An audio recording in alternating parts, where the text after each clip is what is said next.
All right, folks, welcome back to yet another HoG.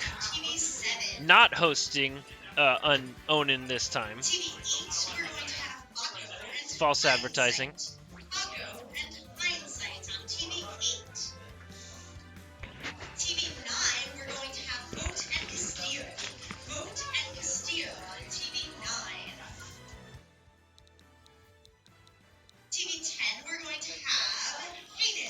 Oh, never mind.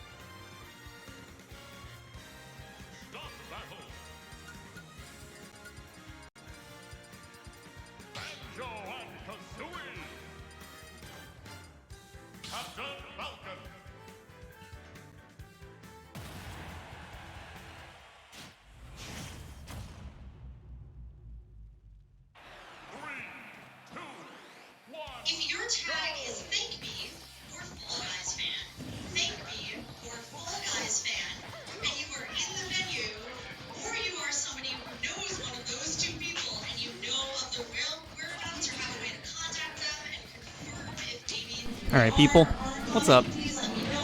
People are tuning into the stream. Thanks for coming. What's going on, guys? Pelca on the mic here. Joining you for our first round of HoG this week. We got Solo Misfit and we got Nintendude. Banjo Captain Falcon. Interesting matchup for sure.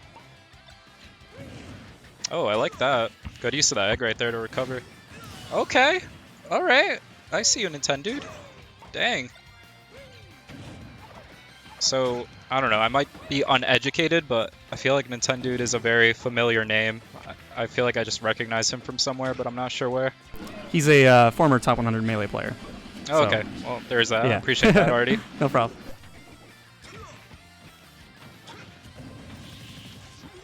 Yeah, I mean, definitely has good tech skill here, showing in game 1 against Solo Misfit, taking the lead pretty handedly. Not able to tech that though, unfortunately, so gonna make it even stocks right now.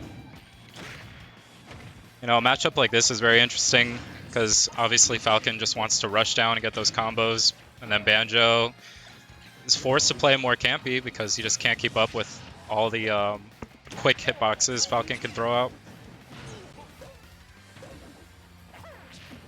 But, you know, what was once a solid deficit for Solo Misfit, it's a very even game now at this point. You'll have to see it. Oh, I actually love that right there. That almost covered every option. And he still got hit by it, but it was only the weak hit. Fortunately for Misfit, did not take the brutal end of that exchange. See if he's able to capitalize on this recovery. Not quite. Going a little too deep with that knee, kind of not calculating that the way he wanted. Gonna lose that stock. Going for the double Wonder Wing. I don't see why not. You're at high percent, you might as well start using them.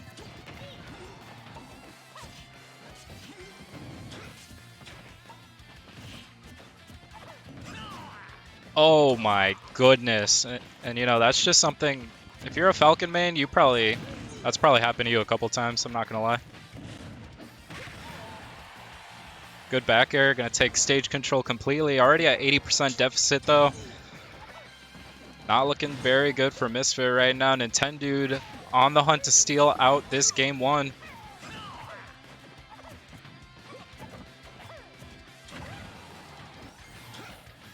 Alright, Wonder Wing in the opposite direction. I mean, I respect it. Sometimes you just have to burst option get away from the situation. But gonna get caught with that down B. Very good stuff right there. Misfit taking it to last stock, but how long can he contest on this stock here? Already at 150 almost. Here's the start of something, just into a knee. Couldn't extend that combo really, but massive damage already on Nintendude. I would say that could be kill percent actually.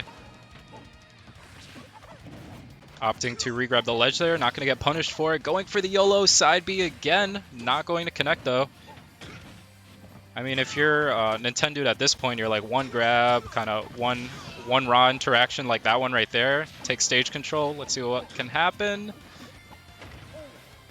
Nothing. Still getting duked out by those. And there it is again. Another SD from Misfit, honestly. Very unfortunate to see because even though Misfit was down for most of the entire game, every stock, he was still keeping it very even and kind of cementing his intimidation factor. Nintendude gonna take that one though. So good stuff to him.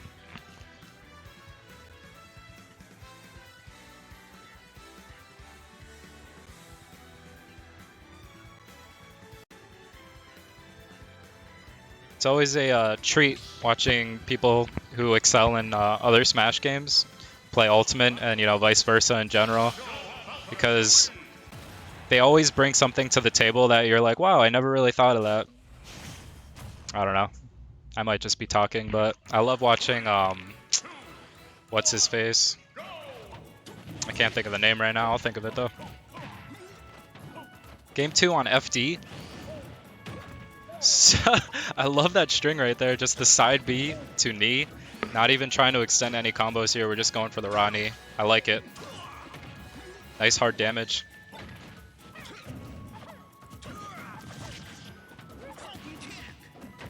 Okay.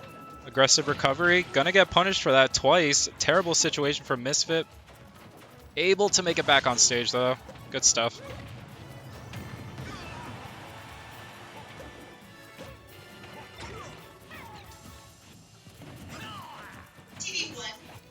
Oh yeah, so I was thinking about Wizzy. Watching Wizzy play Ultimate with Wolf and kind of like doing the tech chases he does with Falcon in a way is just awesome to see.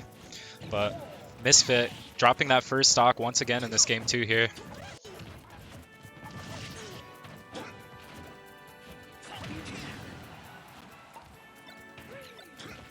Catches the egg, uses it against him, but doesn't quite give him that F smash read. Nintendude keeping up the aggression here. Just saying, I'm at high percent. I'm going to try and get as much damage as I can. And doing a great job of it. And all right there, good reaction to that get-up attack. Just going to Wonder Wing it away. And this game is, wow, yeah, this game is just getting out of hand for Misfit. You know, we saw in the last game he was able to kind of bring it back slightly, but still not dying from that back air. Is Nintendude. At this point, anything you can get is just amazing. And a 169, still alive. Here's that egg toss. Oh my goodness, I think Wonder Wing is offline though, unless he has one more, but I don't think so. So we're probably not going to see a 3-stock, but who knows. Oh, he definitely saved one. He had one in the bank. Used it at an opportune moment. Did not get the kill yet, even though he had max rage. I mean, center stage. Banjo busted. That was a perfect forward tilt. No resources there. I think Nintendude kind of miscalculated that recovery. Went a little fancy to get like a stage tech situation, but it could have been just a quick forward air to wrap that up.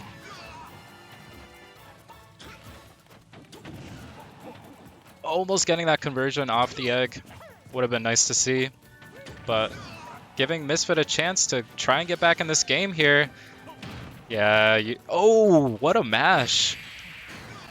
Still going to get thwomped by that forward air at the end, but you can tell Misfit definitely, you know, he had an okay handle going into it. Things just got out of hand, and when he lost his stock, he wasn't able to capitalize on the opportunities and kind of bring that back. So just got out of hand, and oh, all right, I got a match, guys. I might be back, so we'll see.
And hello, everybody.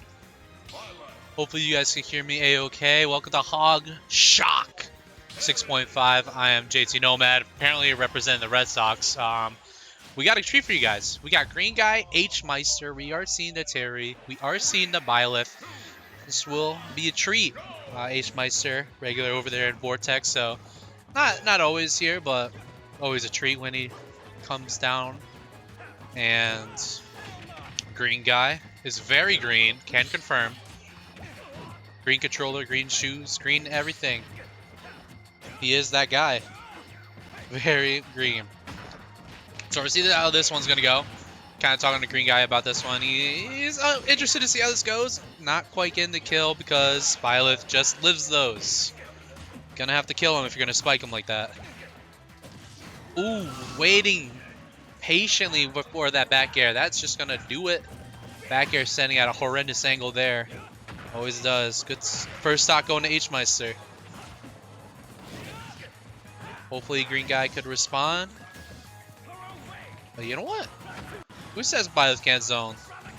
Hey, H Meister go. Keeping Terry away like that. Oh, but this is a regrab. Green Guy isn't going to be able to do anything. Terry doesn't really have too many things to do with that, but imagine there's some kind of option. Jab into the input of B is going to take the stock. Green Guy always going to hit those all the time.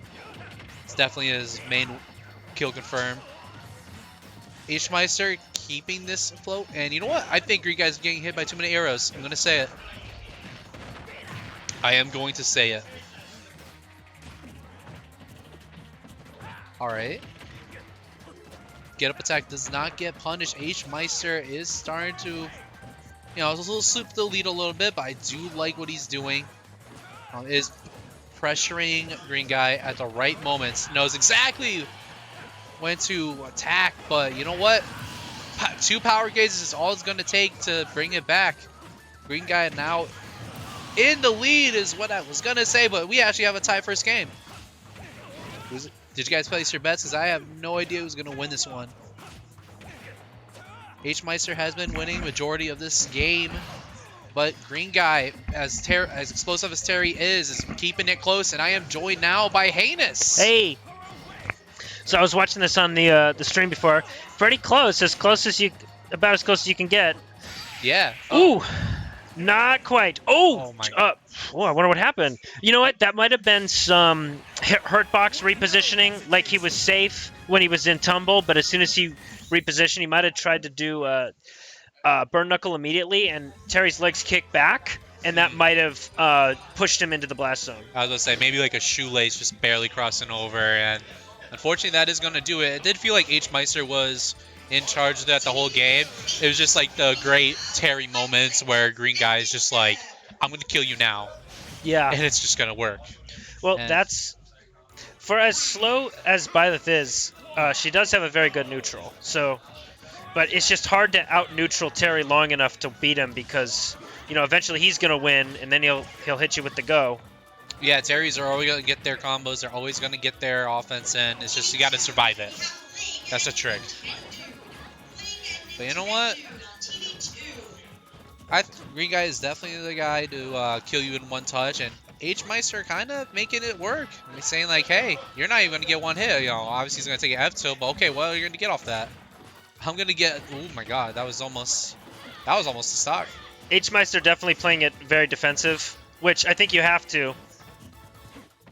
Especially with Go Meter. You're not going to die per se, but look out for that auto-canceled, I always forget what it's called, power dive. Yep. Oh, power dive. That one, shield poked. Yeah, either or. H Meister just let go of shield, but I think that is a shield poke. First stock going to go to Green Guy with Go Meter. Thanks, Vikira. I am.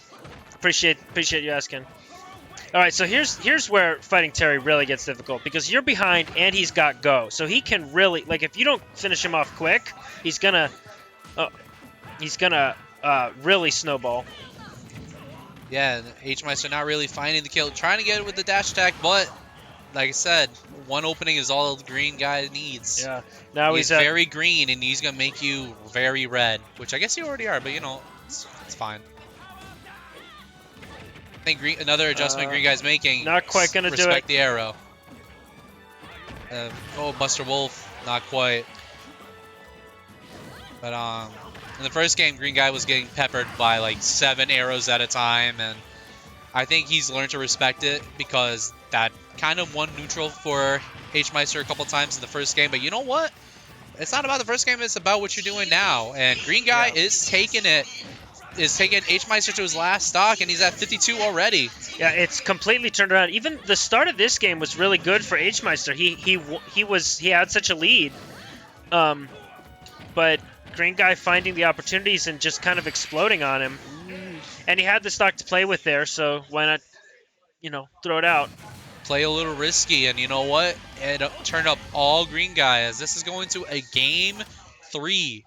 This could go either way because that was a very dominant game, and I'm not sure if green guy has a read now, but H-Meister now with a game to play gets to pick the stage. Yeah, I don't really know what happened because H-Meister had such a commanding lead at the start, and just it only took a few lost neutrals for green guy to completely dominate.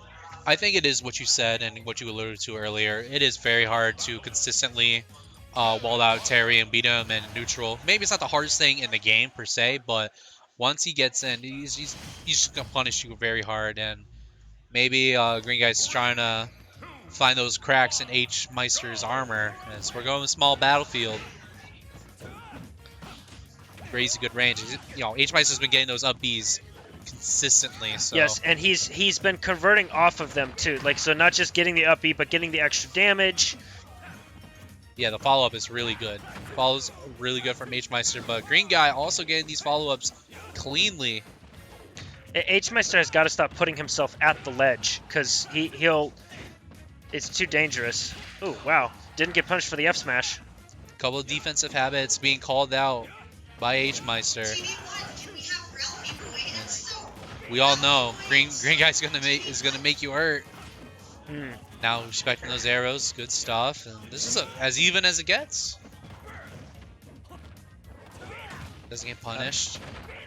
So You again, can't I really don't think punish that. Oh, H-Meister is not respecting that auto-canceled power dunk. I think if he's waiting for it, he could interrupt it with Byleth up smash and really punish green guy, but he just hasn't been ready for it at all. Oh, and everything's getting called out by green guy. H-Meister can't fall in peace, basically. Everything's getting called out, and awkward up smash, up air dodge. Oh my god! Wow, the read to catch him in the air like that. Almost clipped him again. Oh, maybe a little overzealous there from green guy, as H-Meister's not going to let you get away for free. Back air, it is 2 stocks apiece, but maybe the damage already done. 116 is a big hill to climb. All right, that time he interrupted it with the nair. Maybe H-Meister's finally Now figuring he's out the matchup. Oh, Throwing okay. out lots of nairs. Push way in his too late advantage there. state. I appreciate the attempt to poke and two-frame the recovery, but way too late. Right. That's going to be it. That's the second time this set. Green guy is going to take a kill like that. Earlier was game 1. This time it matters here. Game 3. Yeah, it's really been the story of the ledge for green guy. Like, he's just won so many interactions there. H-Meister taking so much damage. Like, he's still putting himself at the ledge. It's going to make you pay. He is very green. He's going to beat you until you're black and blue. Just like this Byleth skin now. Maybe that's a story. But you know what? That Lance. Too late again. That Lance will kill him. And it's a very good idea from H-Meister. Bad timing, perhaps. Oh, tried it again. See, I wonder if H-Meister shouldn't try a little more edge guarding, because if he drops down, Terry's kind of forced to go in that horizontal path. He could just kind of dunk him with the up B. And that time... So that time, green guy mixed it up. Instead of going down, because H-Meister expected him to go down, Right. he just shot right off. Yeah, and one thing about Byleth up B, sometimes it will go through the opponent when you haven't up B'd already when you're off stage. So I think green guy kind of knows that, like, hey, I don't think this up B's going to latch onto me. It's going to go to the stage. I'm just gonna side B you until you die. Yeah, and I mean he had the stock to play with, so And apparently could- this stream is sponsored by the Boston Red Sox. let's Not go true. Sox. Let's go Sox. Not true. It is not sponsored, but it might as well be at this point. I also missed the next stream, but Seb, I hope you guys are all having a great day. TRL Cafe is your next. All right, so I played TRL. He waxed me. His movement is feeling pretty good. His punish game is pretty hot. I'm excited to see what he does here against Cafe. Massachusetts taking over tonight. Oh man, we got Mets fans in the chat. Oh boy. Who is that? Who is that? All right, ban him. Ban him. I was gonna say I'm actually surprised. I figured everyone here would be a bunch of nerds who don't care about sports. Nah, man. There's a lot of people that watch sports. I guess baseball's kind of the nerdy sport, so fair enough. It is statistics, yeah. Everyone loves it. So, Oh, I meant to ask you just before the match starts. Sure. I know you didn't like the pitch clock, but you saw a live game with it. What did you think live? Oh, you like the Sox too? Perfect. After seeing the pitch clock in person, it's not as egregious as I thought. The pace of the game is really quick, so if you're going for like a 1 o'clock game, you're not going to be away all day, which that could be a good or bad thing depending on how you see it. Nice. But Good to know. so Right. I would definitely go for a night game because then you don't go back too late. So maybe it's all about timing. Yeah. All right. On to the Smash. Cafe loves to play. He'll play Diddy. He'll play Crom. Yeah, I saw a bit of the Crom in warm-ups today or friendlies, so TRL, you could kind of see in his soul that he really wanted to go out for the down air. Playing patiently though, respecting Diddy off stage. So probably should.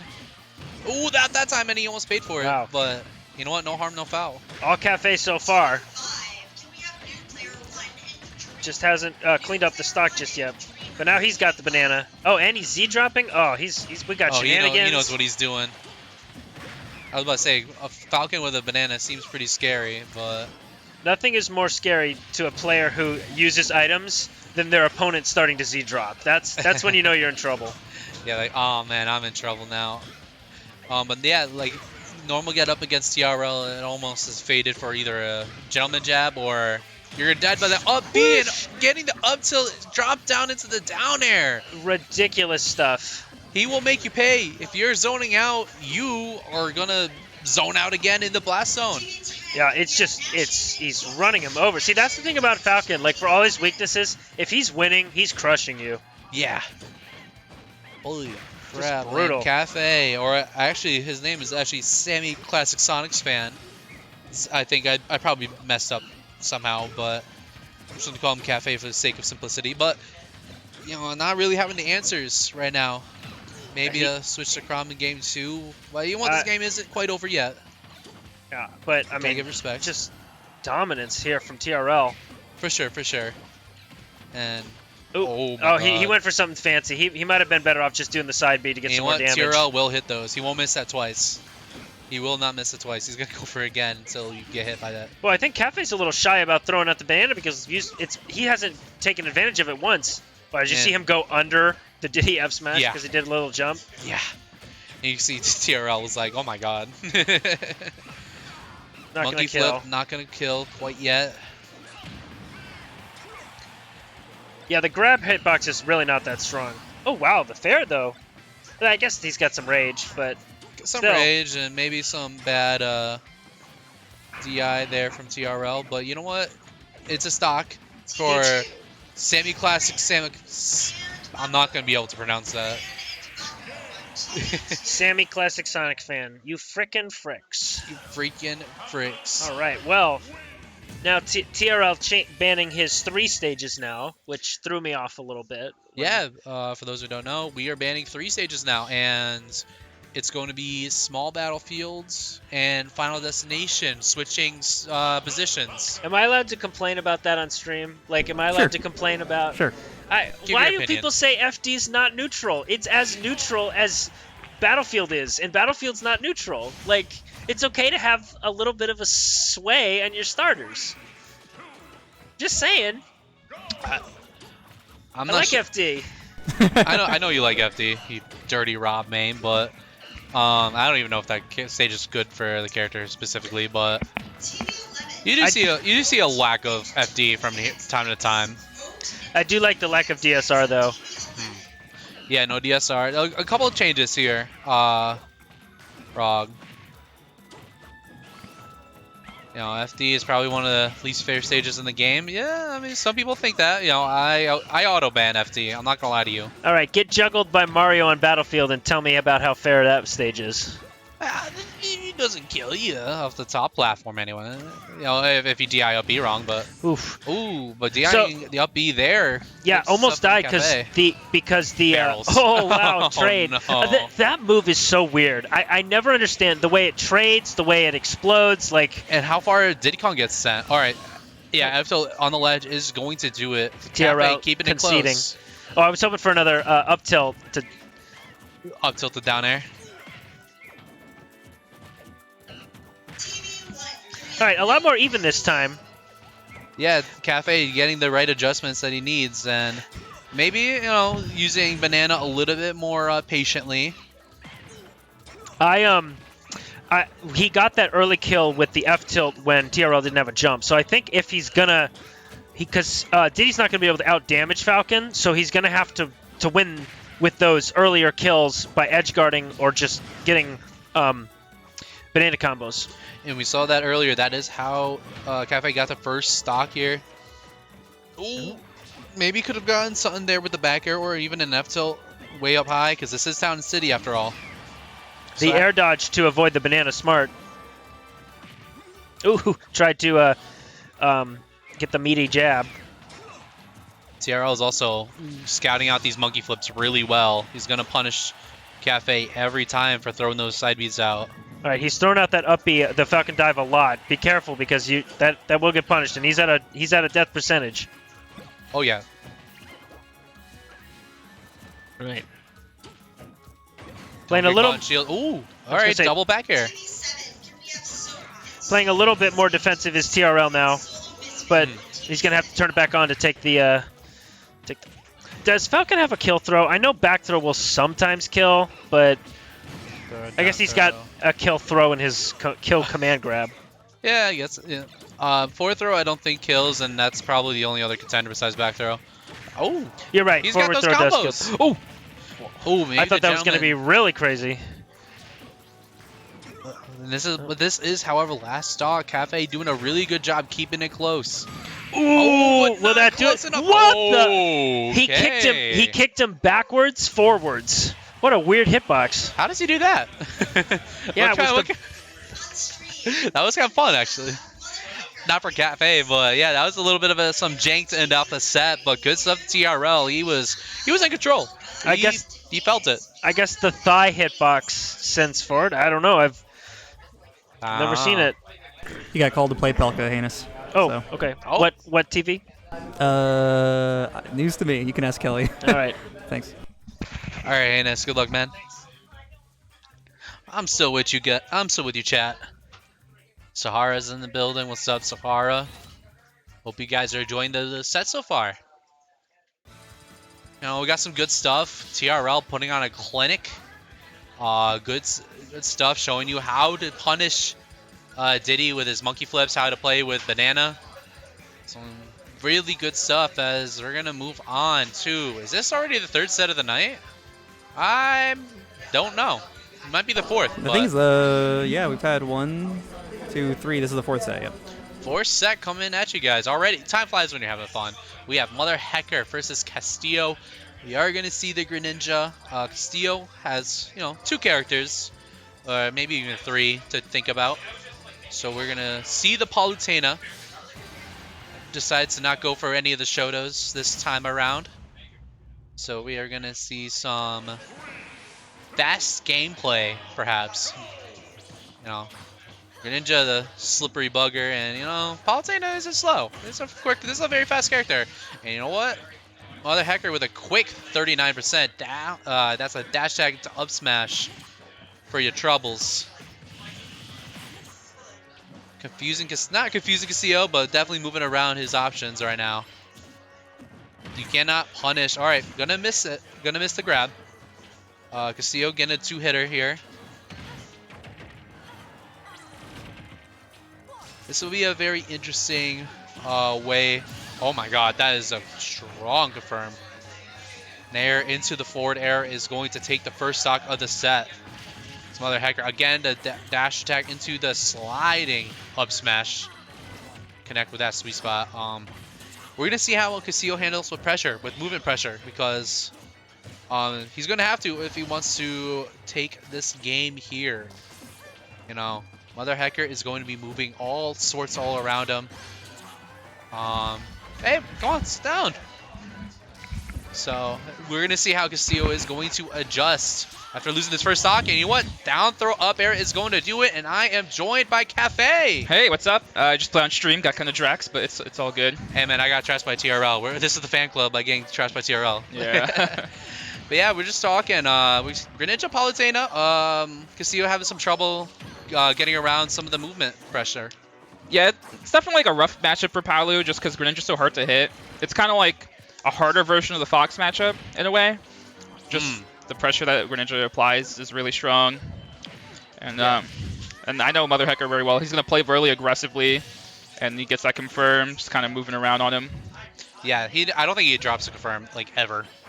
Every time I see him, he's very consistent with everything. Like, with all this, honestly, I saw a Shadow Sneak coming. I'm not going to lie to you. Yeah, he definitely will go for that down tilt. You can DI it, but it's so hard to react to, especially when he just is so good at mixing up his movement and his approaches. Right. Castillo playing a pretty good advantage state there on the ledge, on the edge of the stage. Not connecting with that up air though, and that might be a window of opportunity gone away because I don't know how you're gonna convert on another one here. Okay, and we're gonna use that down air pretty expertly to mix up the disadvantage. Castillo really struggling to get this kill right now. Definitely been a trend with Palu, you know, since she's been nerfed in the olden times. Like, right, and even then, everyone's starting to figure out, all right, this is all the bullshit Palutena's got. You know, watch out for back air on lead, watch out for the down throw, and that's just another down tilt to up smash. Strong game here from MotherHecker. But yeah, it seems like everyone's got Palutena scouted out. yeah, definitely kind of got power crept in a way too, on top of just being straight up nerfed, just with the amount of explosive tools that are in this game. But Castillo, I mean, he did have to make an upset to get here. He beat Moat. He beat Mo? Yeah, that's how he was supposed to play MotherHecker. Let's go Castillo. So you guys sent him. Okay, we're gonna see if he decides to go for a showdown. Definitely has it in him, and he's gonna go to the Ken. Definitely agreed with us telepathically about the killing, so gonna go for a character that can do that. Yeah, and you know what? Castillo's got a really solid Ken. Speaking of characters that don't miss confirms, I don't think Castillo misses those into Shoryuken. Okay, what? Oh, it was a Shoryuken though, and gonna eat a pretty hefty punish, and yeah. Oh man, but you know what? Okay, hitting both of them to get up. Pretty uncommon. Pretty uncommon. You know what? Castillo just knows that's what's gonna happen. Good stuff there. Of course he knew.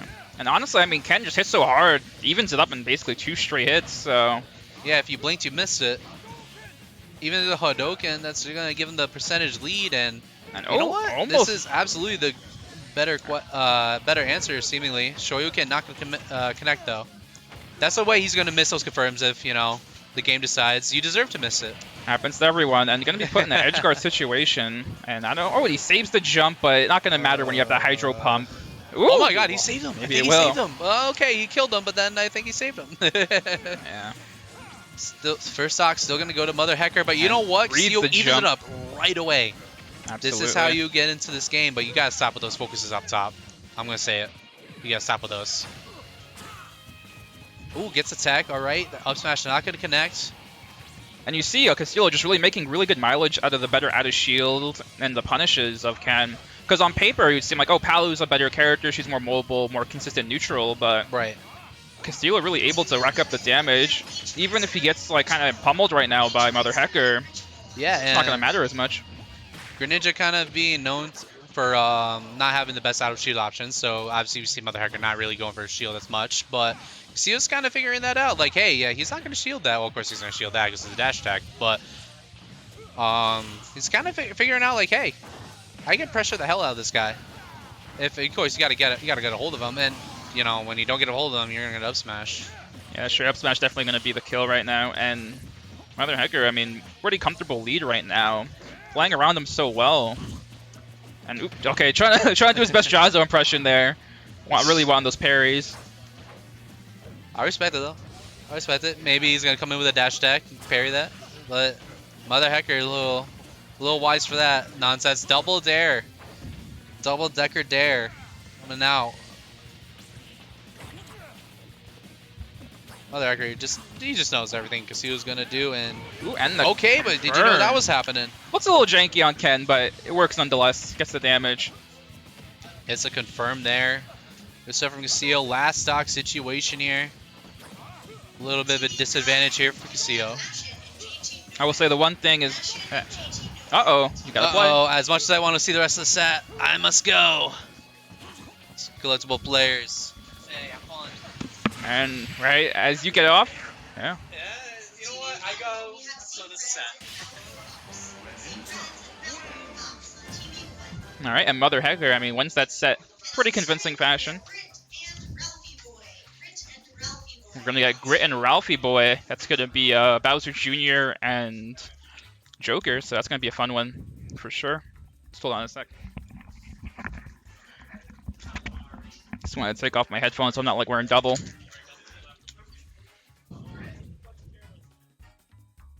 TV3, can we have Onion and Green Guy?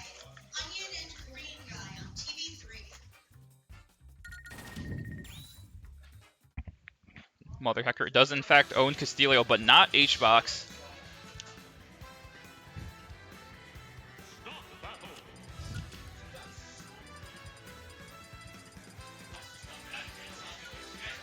So here these guys are. I don't think these guys, I don't know if they have any history playing each other. Obviously both very strong players in the scene, not quite PR level, but they're definitely next best thing when it comes to the tiers of Connecticut players. And they're opting for the PS2 start. But Grit, I mean, I know he definitely more recently has been making some waves. Basically, he's beaten the Actuary, number 3 in Connecticut, like 3 times in a row. So definitely not one to play around. And he's going to opt for the Junior in this matchup. He's pretty notorious for not having the most faith in his character, but, you know, is kind of trucking past it and playing Junior regardless. Right now, though, I mean, Ralphie Boy definitely making a commanding opening, using Joker's mobility and his like strong punish game to really establish a strong lead early on.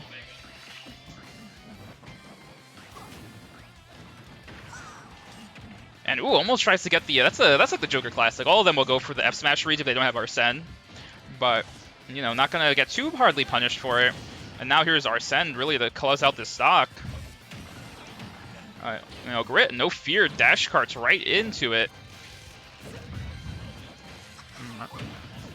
And ooh, okay, very interesting stuff.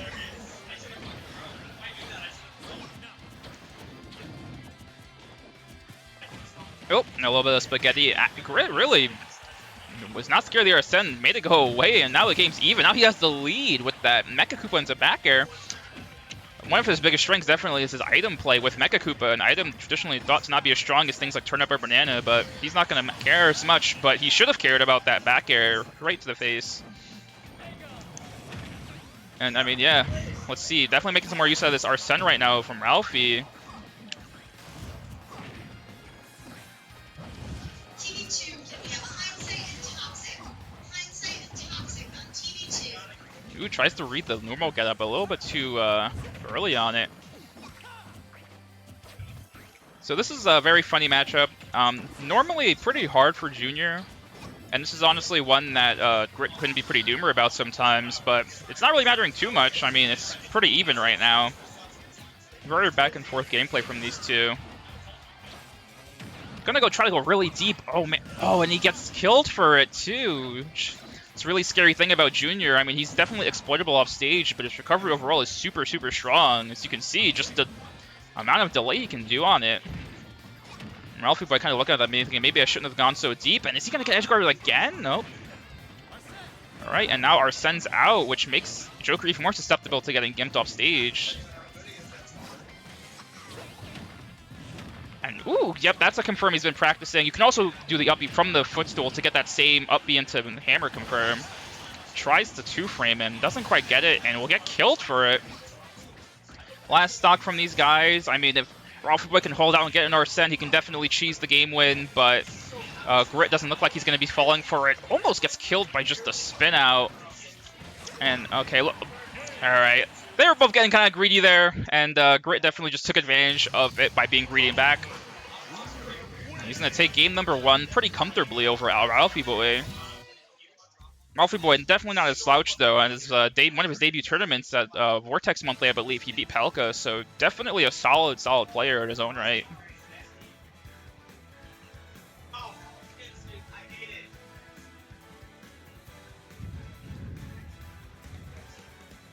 Right now talking about stage choices, and they're going to go to Town and City. Definitely makes sense. I think the mobility of Joker is going to be really good for the long, flat stage of Town and City. And the platforms that will help him extend the combos. And Joker will kill off and off the side with the back air. Gonna look Grit doing the character, the skin counter pick, Ludwig. Looks like he doesn't even do that. But I will say, I mean, Bowser Jr. does have pretty good horizontal movement with the clown cart, and he kills really early off the side. So Town, definitely a good stage for both of these characters in their own right. And getting some up airs, not really going to lead to anything too drastic. And this one definitely went more back and forth. I think the start of game 1 was definitely more strongly in Ralphie Boy's favor, despite Grit's comeback. But let's see if Ralphie can definitely make the comeback. Ooh, and the Gimp. And that's what I meant before by it's exploitable. Sometimes moves that don't send a tumble, or always basically, if you hit Junior after he's out of his uppy, then you just can't spawn another cart and he just dies. And now it's a really strong early lead for Ralphie Boy because of that. And he has Arsene. Let's see if we can get that opening hit. Ooh, just wants to grab a little bit too much. And I don't know if he tried the down air or if he just delayed it. And oh man, he's really out for blood right now with this game number 2. Oh man, but Grit getting a little bit desperate with these kill moves. Not going to hit.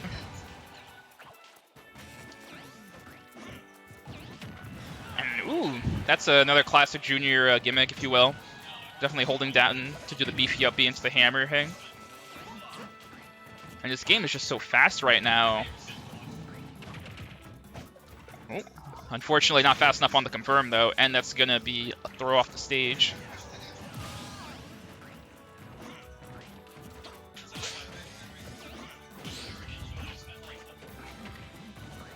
Okay, and I mean, looking pretty rough right now for Grit, but Ralphie did have this kind of lead at the start of game number 1 as well, and Grit made the comeback pretty strongly because Junior, pretty heavy character, and can definitely have that survivability if you play your cards right. Man, does the neutral get up into forward smash? These guys really wanted to kill each other.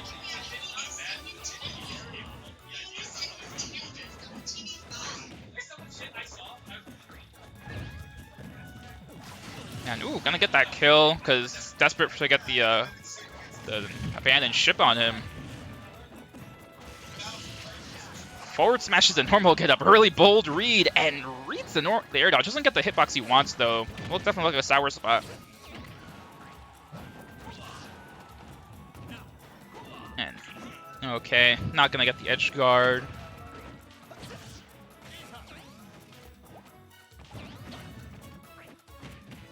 And the jabs, are these gonna kill? Ooh, and there's the counter pick biting him in the ass. Grit, definitely an expert at that Bowser Jr. jab, and it's super strong, super good. One of the best jabs probably overall in the game. And, okay, unless the platform's away. Okay, I thought they were moving out. Ooh, wants the kill, but really good timing on that too. Going for the kill, but not SDing.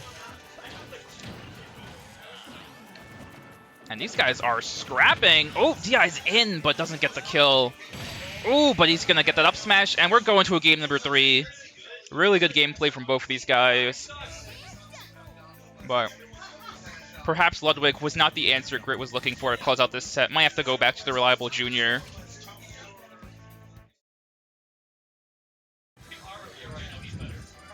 And let's see if there's a certain stage that Grit might want to go to.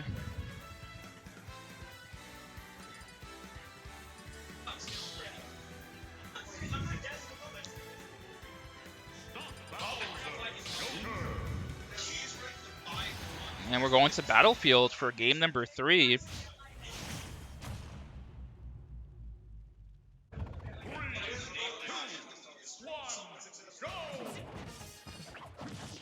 So definitely makes sense that you want to go on the stage. Junior, one of the best up airs, I think, in the cast. Really good for sharking, damage, combos, basically everything you want in a move. And the platforms being there, just really good layout to extend these combos. But Joker's one of those all-around just amazing characters, so stages might not matter too much in this matchup outside of personal preference. And yeah, Ralphie really just coming out strong and proved the last time that he can close it out. So we're going to see if he can keep this pace going. All right, tries to read a roll read, but doesn't get what he wants. And yeah, I mean, ooh, the forward air, but not going to get a tech chase on it.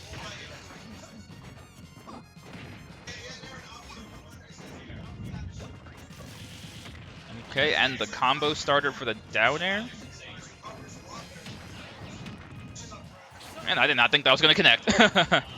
And Arsene's out, but the percent's relatively even. They both are basically at kill percent, given their respective characters' kits.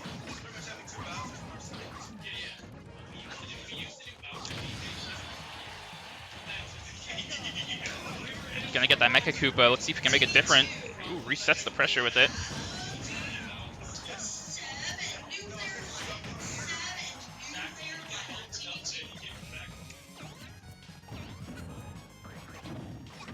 And Grit has brought this game back once again, just like the game number 1. Oh, but definitely meant to turn around there to do some pressure.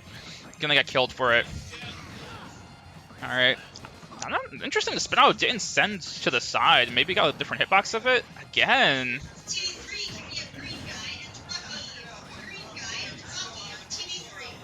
And oop, gonna just do the classic tech check, and it's gonna fail. I mean, these guys are so evenly matched right now.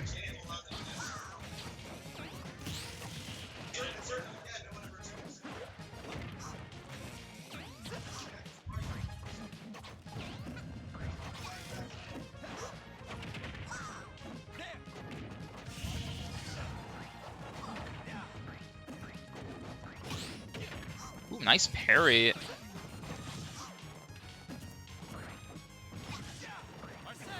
And Arsene's coming out to play once again.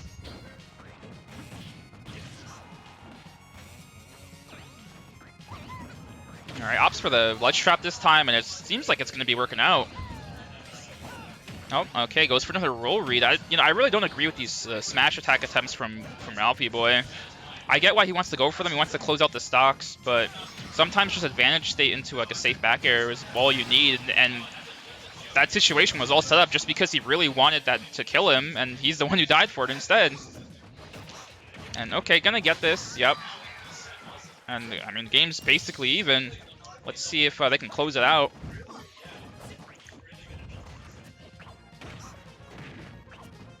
Ooh, interesting mix-up with the air dodge in. But gonna eat this damage because of it.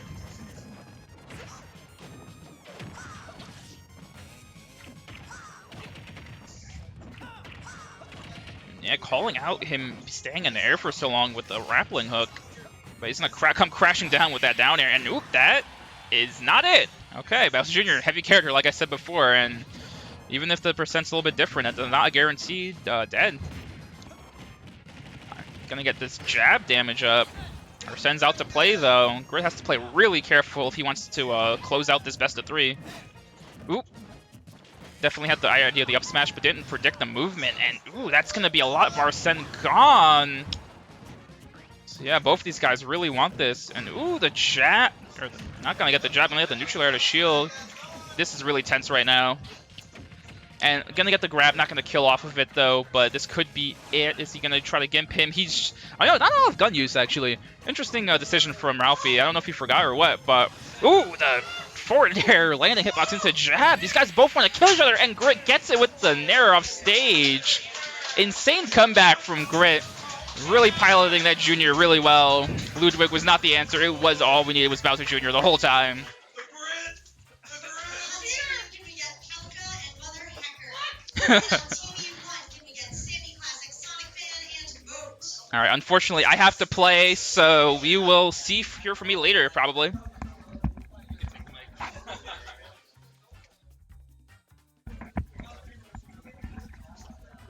ladies and gentlemen, boys and girls, gamers of all ages, and everyone else who may be viewing from wherever. Dankstep on the mic for the first time tonight, and I believe, oh, am I being joined? Oh, you're leaving? I tried that once. Yeah, is what it is. See you around. Anyway, Dankstep on the mic. Hello. Instant lunch. And,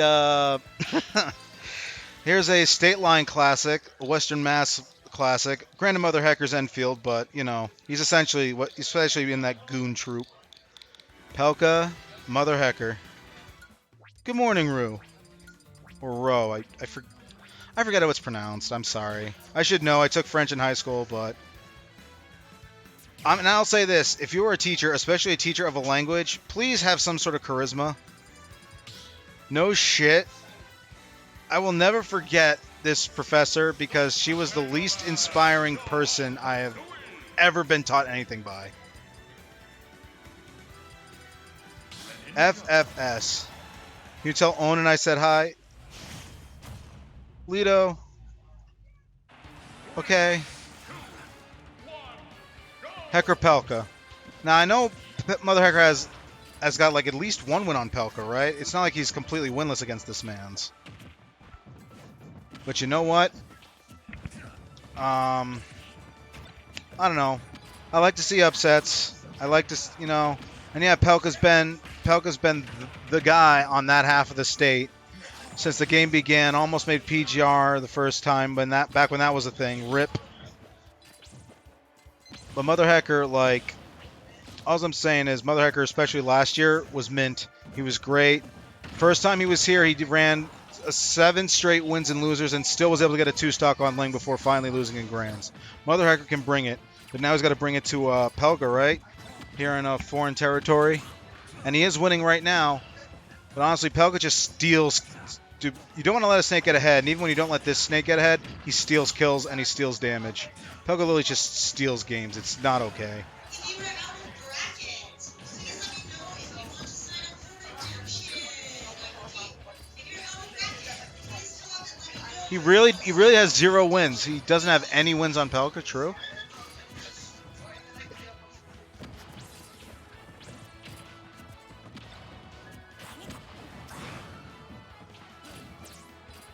Oh, he went high for that. Balls, Roman numeral 9. Oh, so he's never beaten the final boss, Pelca. The Snick. Oh, he let out the aerial. 146.6. And he's flying. That's a stock. No, it isn't. Snakes eat frogs. Well, does this frog have the poison? By the way, if ever you see a glowing frog out in the Amazon rainforest, don't fucking touch that shit.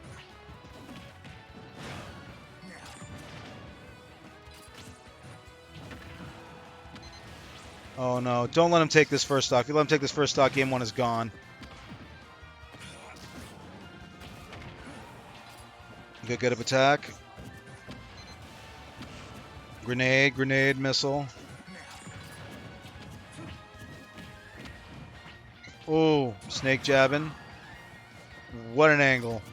And that's going to let him get back to stage. And he gets chucked. He's a chuckster. We have to steal into action. Steal into action on TV3. Oh, the drop kick. Okay. So it's a game of Smash 4 from here on, but...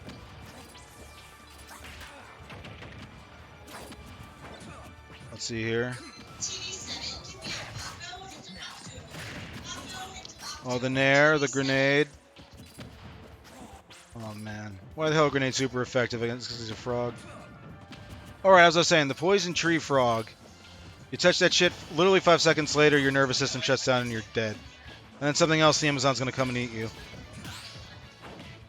So yeah, don't touch those shit. Oh, Pelca. Pelca's at 69, love to see it, never mind.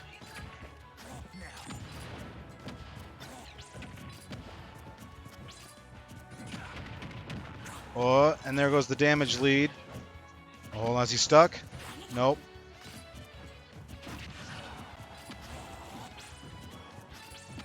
Yeah, I don't know if you're going to become a marine biologist or not, Sahara. Oh, Sahara. I get it. Keck. That was almost the stock.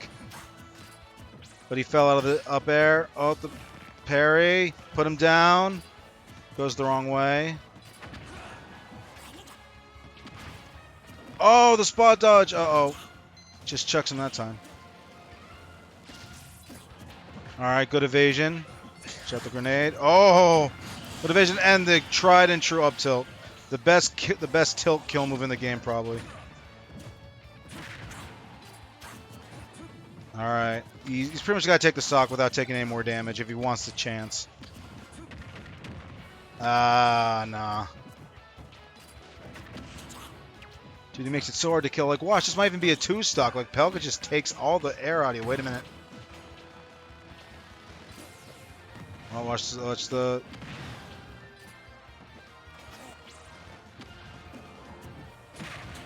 Oh, the dash tag.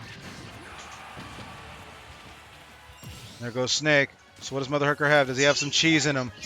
Does he have that cheddar bacon mac salad?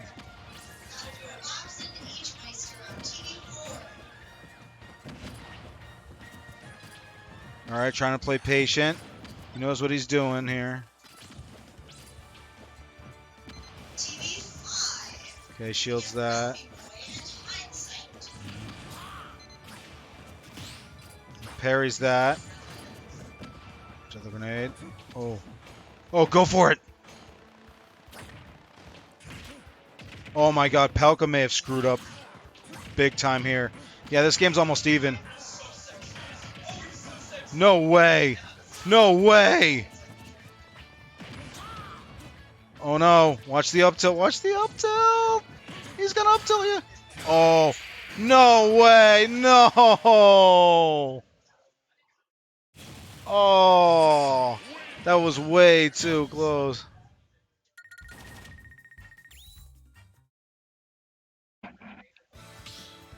Alright, they're gonna run that back. And by the way, the rule set has changed. There's no MDSR anymore here. RIP MDSR. I think it's just standard across the board. That's not a thing anymore. I'm gonna miss Dave's stupid rule, modified or no. Anyway, game 2. Pelca and the Heka.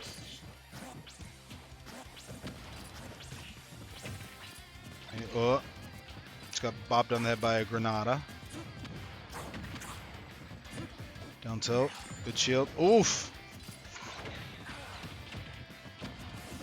Oh, he almost jab locked him with a grenade. Boy, if that was possible.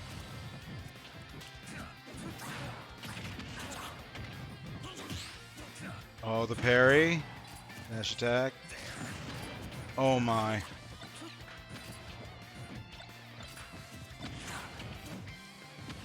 Alright, so it's still kind of close for now.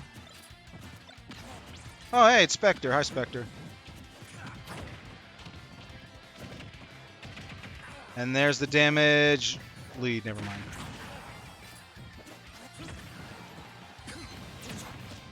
Ooh. And now MotherHecker's going to make it back. Ha! Hello there! Channeling you Obi-Wan in the chat. Oh.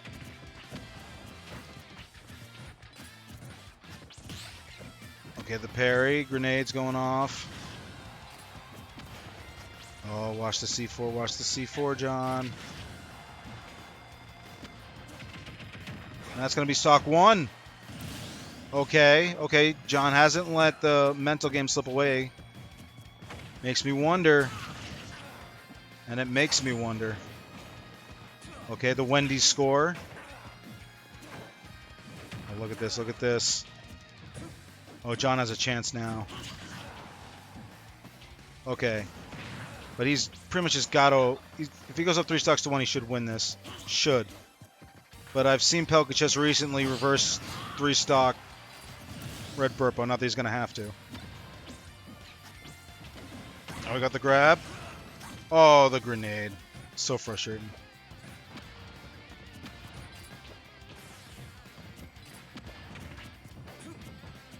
And... Oh, tries to get a grab. Oh, he runs over the C4 in the up smash. It's 2-1 Hecker, sorry. 2-1 Hecker.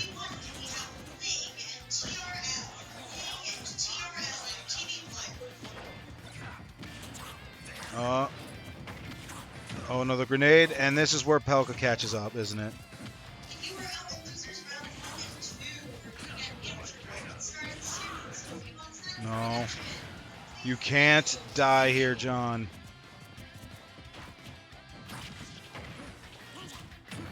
Oh, no. And this is pretty much even now. Because Pelca's going to get a chance to set things up. Wait a minute.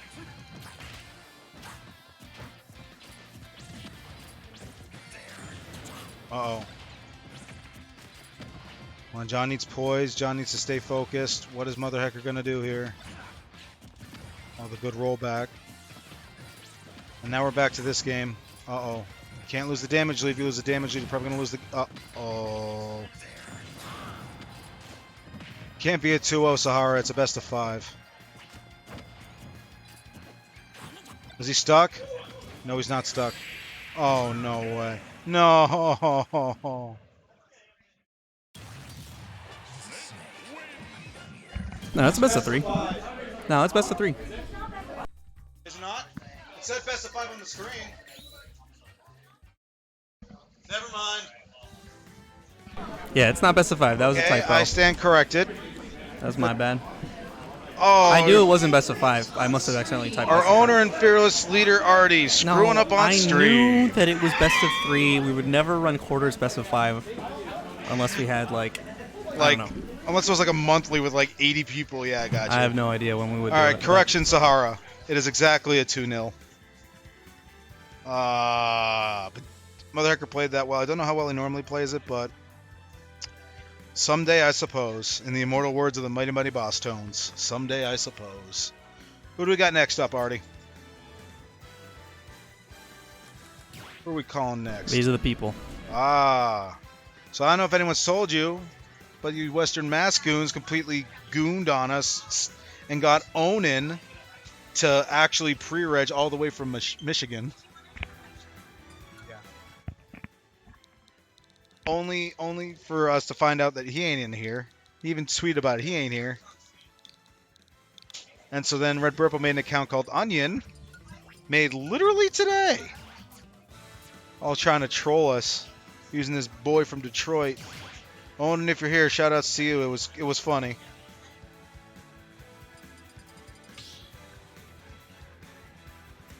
He's not right there. Junior.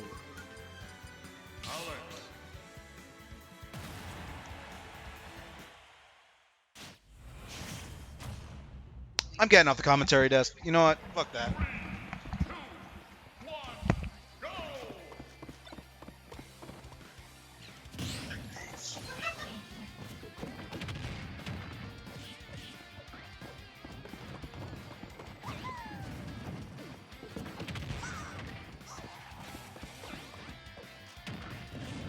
Oh, my comms were requested. Okay.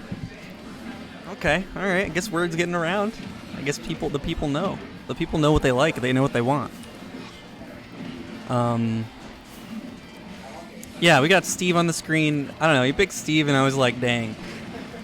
Us being not active on the Steve ban or not made a difference on whether or not someone was gonna play Steve. But I mean, I don't know. Here's my thing.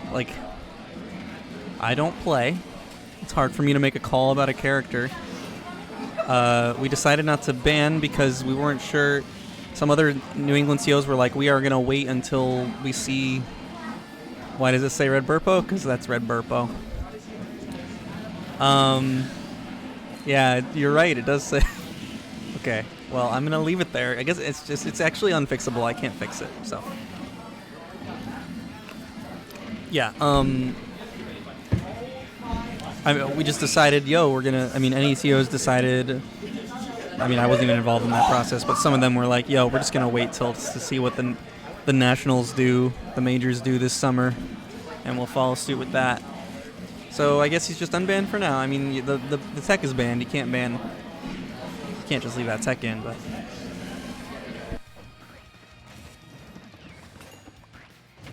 Sorry, I got these wafers. I imagine eating wafers on comms is. You could probably hear that. So I'm not trying to... We got these new wafers at HoG. They're pretty fine. They're fine. Like, they're nothing crazy. It's exactly what you would expect out of a little wafer. Basically, when we get new snacks at BJ's, when we get new snacks at HoG, it's just because like, they're new at BJ's. What's up?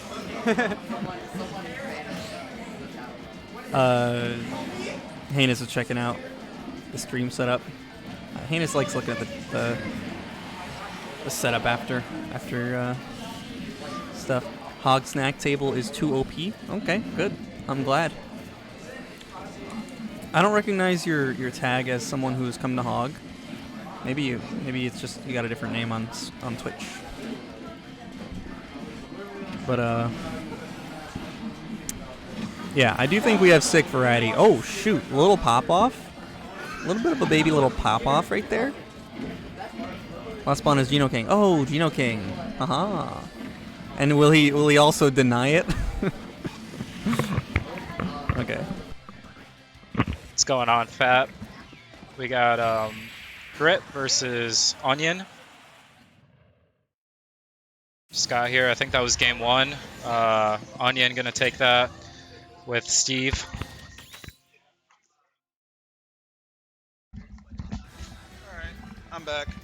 I'm sorry, I was not about to. After talking about it, about the whole Onin bit, and then he locked in Steve anyway, I just couldn't do it on my own. Well, I'm not commentating that on my own. This isn't Onin, it's Onion. Yeah, I can see. He does look a little bit different. It's not he's not as close to him as Clonin was. He does, Which but also had that to be explained to me. nonetheless, he is playing Steve, so I understand the confusion. Oh, there was a moment in time where I thought that spiked. Uh-oh. Wait, is that yours? I don't know, maybe. I mean, my controller's charging over there, so So that wouldn't make any sense, yeah. Yeah. But as they pro controller stream setup. Damn. So, you know. Yo, some things will never change. Onion's doing onion stuff with the Steve. You're really going to sell this bit, huh? Not going to call him Berpo. No, that's Onion. Not going to call him Evan. I see Onion playing Steve. Not going to call him Dogwater19. It's, Red Burple plays Joker, I believe. And I don't think he's in attendance today. Yeah, it's probably Onion. So, I mean, Grit kind of struggling here to make something happen, but he is playing Steve, so it's understandable. Oh, God, Antimony's in the chat. Hi, bro. Oh, my God. Yeah. Oh, and there's the There F it smash. is. Very good, very good. Was that even Diamond? I don't think it was Diamond. It wasn't Diamond. I think it was Iron or Steel. Or can you make Steel in this game? In this version of Minecraft? Good stuff, though, to Onion taking that first stock. Okay, there he goes. Opts to use the Diamond on the first stock still. Dude, that's the most like jank-looking get-up attack. And yet it's so junior. Yeah. Oh, he's got another diamond. Oh, he's trying to get the roll no. read, and he's might He's going pay to for get that. punished for that. Good Oh, no, tech, good though. tech. Dude, Grit, listen, regardless of the result of this set, it's fair to say Grit's leveling up. He he didn't go to state line yesterday, did he? Oh, no. There was no state line. Oh, rip. Well, the state line prior, he double eliminated Nick, a.k.a. the Actuary, who's number 3 in our state. Oh, yeah, that was a good string of wins for him. So not gonna lie. So yeah, Grit early on making a case for the PR early on in this season. However, he's got to beat Onion. It's true. I know Onion's good, but you gotta. It's his best of 3, right? So These are best of 3s. Yeah. he's on his winner's stock. We'll see if we can make something happen here. Yup. Okay. Like honestly, can't be losing to newbies like Onion.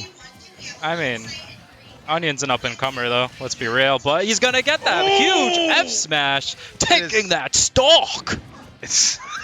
I've never heard so much enthusiasm from you before, bro.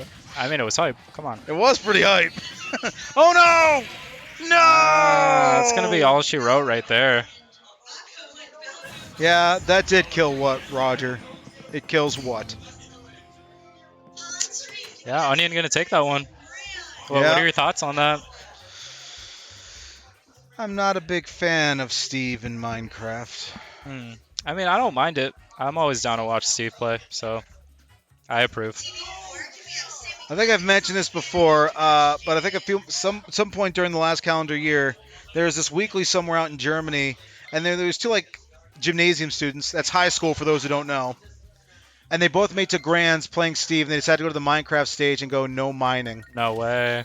Yeah, they went no mining. The gentleman no mining, and just punched each other for an hour. I respect that. I mean, that's one way to waste time, I guess.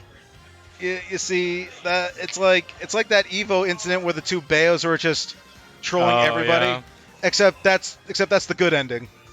That's how you're supposed to do it when you're playing the ban-worthy character. That's how you meme with the ban-worthy character, my guys. Oh, yeah. Yeah. I'm not wrong. Still, though, we can't take away.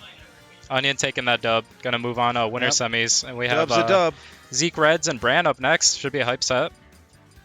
ZekeReds, yeah. I want to say Resident Little Mac, even though we have like 3 now in this bracket alone. Oh, yeah. Yeah, you're And right. he did the ditto against Zachman. Zachman actually did get a game off.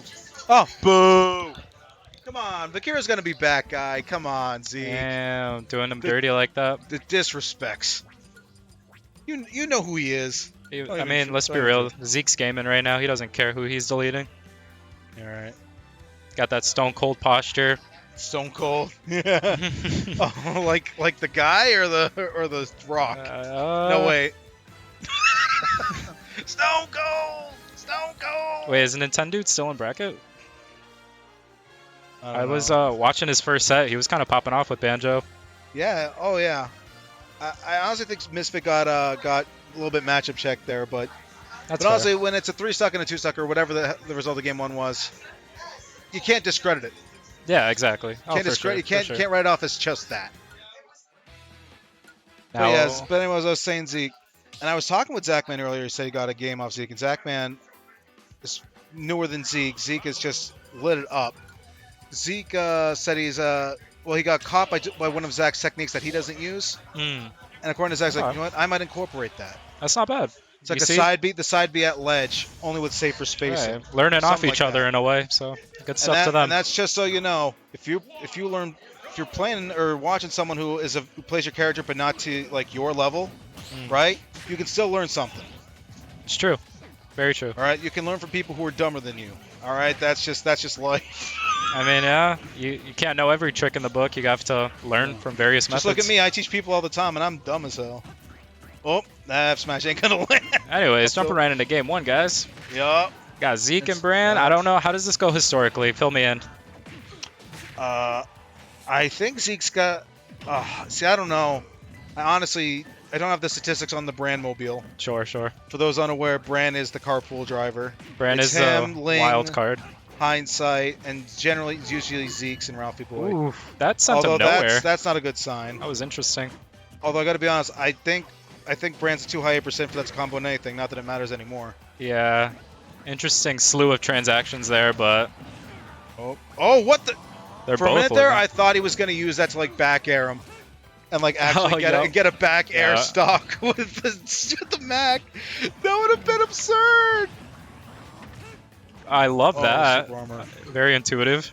As a super armor lover, I love to see him using super armor. Oh yeah, that was good. Oh yeah. And gonna get rewarded with that first Oof. stock. Put a black eye on that star eye right there with that. My goodness, he did not. What the? I almost took off the headset. That was like, oh That- my lord. that Talking was about killing with insane. aerials. And Mac, a character you don't see use those aerials, right? But right there, No. taking that stock with the Yeah, there dare. are times when it works. Like there, and I don't know if any of you remember Cog Chops from Smash 4. He knew the exact spacing on how to spike my DK with Mac. And that pissed me off. Jeez. It's like, but even then, it's just because you can doesn't mean you should, though. Yeah. So Zeke sitting in driver's seat right now, very comfortable with that 2-stock, low percent lead. Yeah, it wasn't even like a spike. It was more like, oh, hold on, is that it? Goodness gracious, Bran is just getting ran over. Which is funny because he's the one who's driving a vehicle. Yeah. Projected roll. Yeah, Oh, that's gonna. dude, he just put his hand in the cup and just punched him in the. Was groin. that like a failed aerial? He kind of short hopped into nothing there, and just ate it. Just short but- hopped and just ate the jab 1-2. I guess that happens. It was kind of downhill after that Gimp, so Oh yeah. Brand's probably just thinking about game 2 here. Oh, it was already snowballing at that point, but then it just became the avalanche, So true. which I shouldn't even bring up. I don't even want to talk about hockey. Hmm. For those unaware, the Bruins lost. Look it up if you care. It's bad. Yeah, It's very bad. I don't pay attention much, but I know a lot of people like the Bruins. So Well, around here, yes. Short version, they had the best regular season record of all time, and they still lost in 7 round 1 no way. to the Florida Panthers. Yup. I mean, My father was inconsolable. tragic. He's from that area, man. Anyway, Reds and Bran. Here we go, game 2. PS2. I'm surprised they went to small game 1. I guess they really struck it out, but here we are on PS2. Yeah.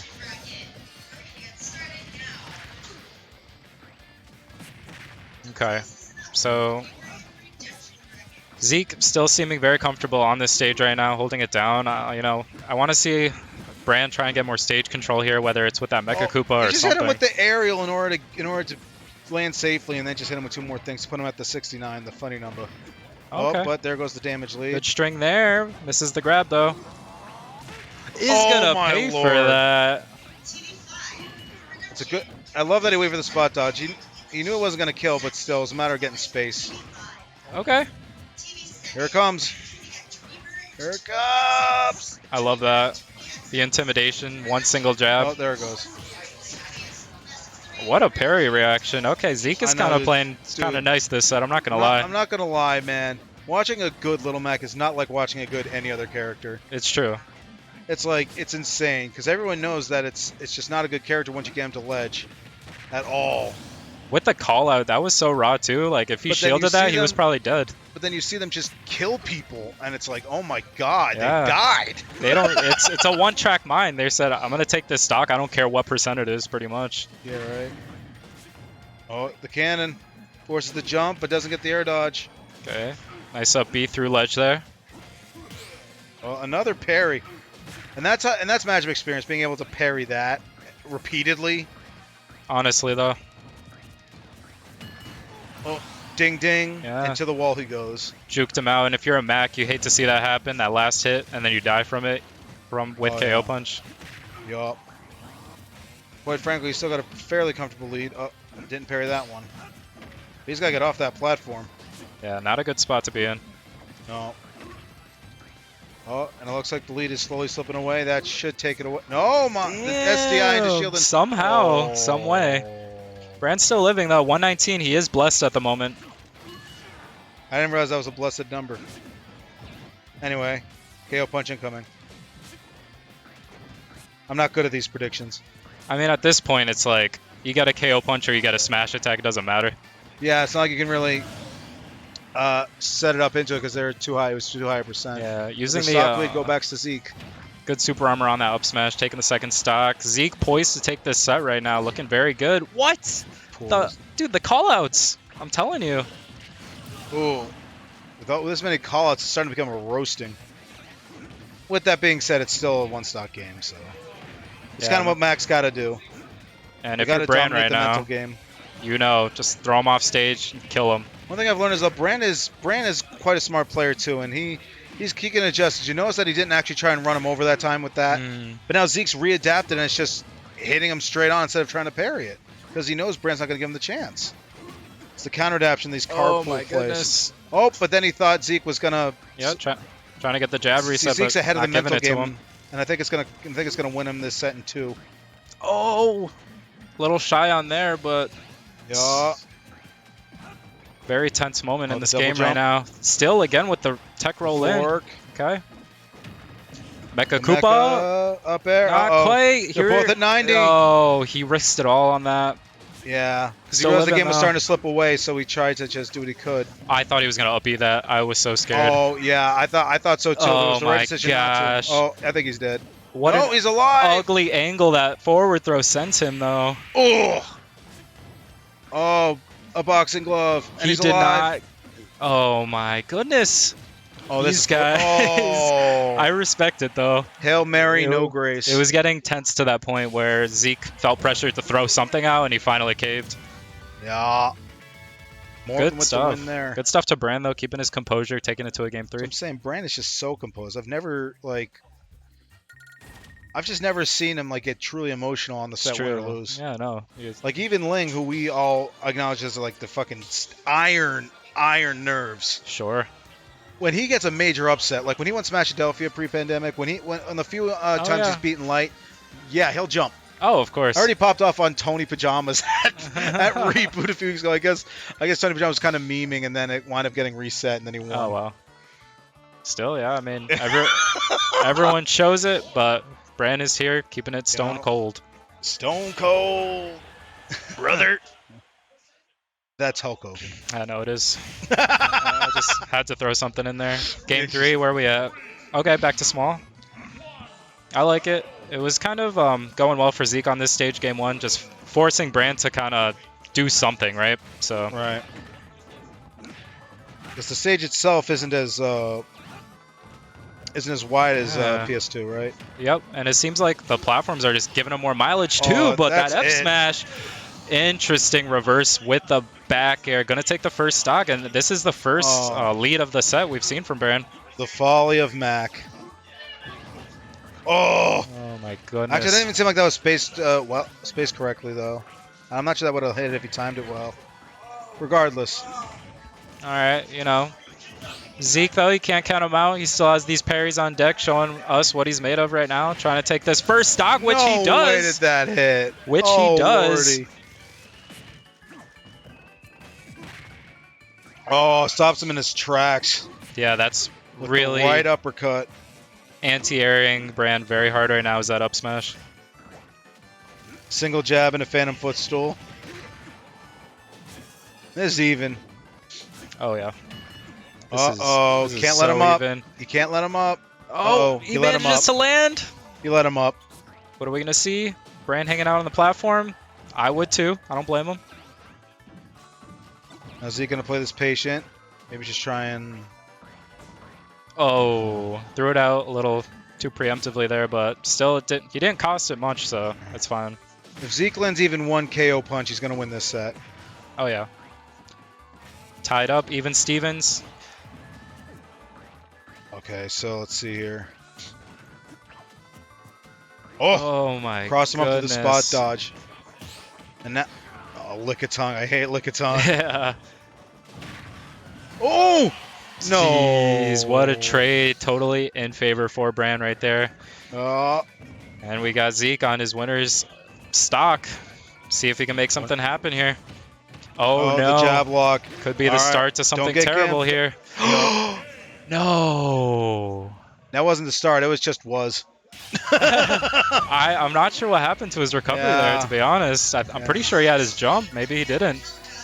All right, I'm gonna hand my mic over to Ritual. I'm going to play on stream, so And I got we'll be seeing redemption you. brackets. Got so Ritual yeah. up We'll see you guys on the around. mic. Redemption bracket can be up Alto and Dixon.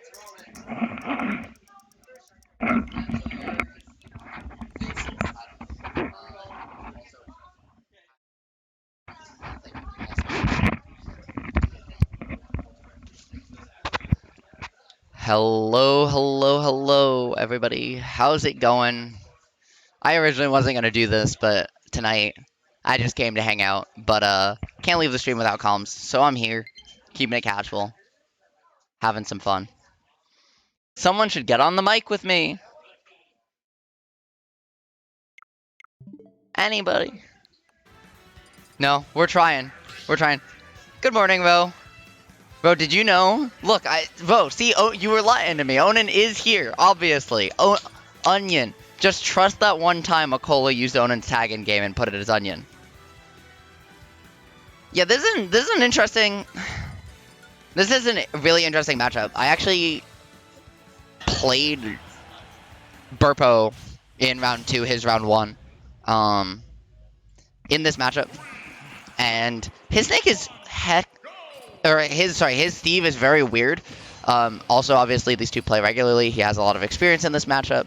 Here on PS2, there's a good stage for both characters. A lot of space for Steve to keep you out. So we'll see how it goes. I love that from Pelca. Just the C4. or he's so good at using it to cover his approaches off platform. The grenade trade there going in favor of Berpo, and he's going to find a huge combo but missed the NIL, so it's going to be Pelca able to just reset for the second Waveland onto the block, gets rid of it faster, kind of disrupts, creates some space, forces Berpo to back off here, hold platform. I like the intercept with the block, but the full hop does get called out, and now caught in the corner. The jab there to try and find the conditioning. What is Pelca looking for? We're going to find out. He was looking for that setup grenade into Nikita, try and maybe find an up air off of it. But instead, it's just going to be the resources getting mined out. I like the coverage from Pelca. Again, disrupting the minecart. Jab 1. Berpo didn't match an option. The empty hop to bait the get up attack into up tilt. Beautiful, beautiful stuff from Pelca. Just... right, maybe more hours than any other Snake in the world on this character, and you can see it in his play with mix-ups like that. Berpo now trying to find a way back into this one. Almost lapped in percent here. Pushing minecart because it's good, just like his namesake. And just finding some stage control. Pelca forced to go high, but I like the early drop-off there. Controlling both plat and the top of the wall to not let Berpo get out. The downside of that 3 high wall is you put a grenade on top of it. Steve has nowhere to go and is now going to go down 3 stocks to 1. Berpo needs to figure out something, and fast. I love the down tilt there from Pelca again. That move, frame 3, so frame 6 out of jump squat. Steve does have tools to contest it, but with how it stalls your air momentum, it can be kind of awkward.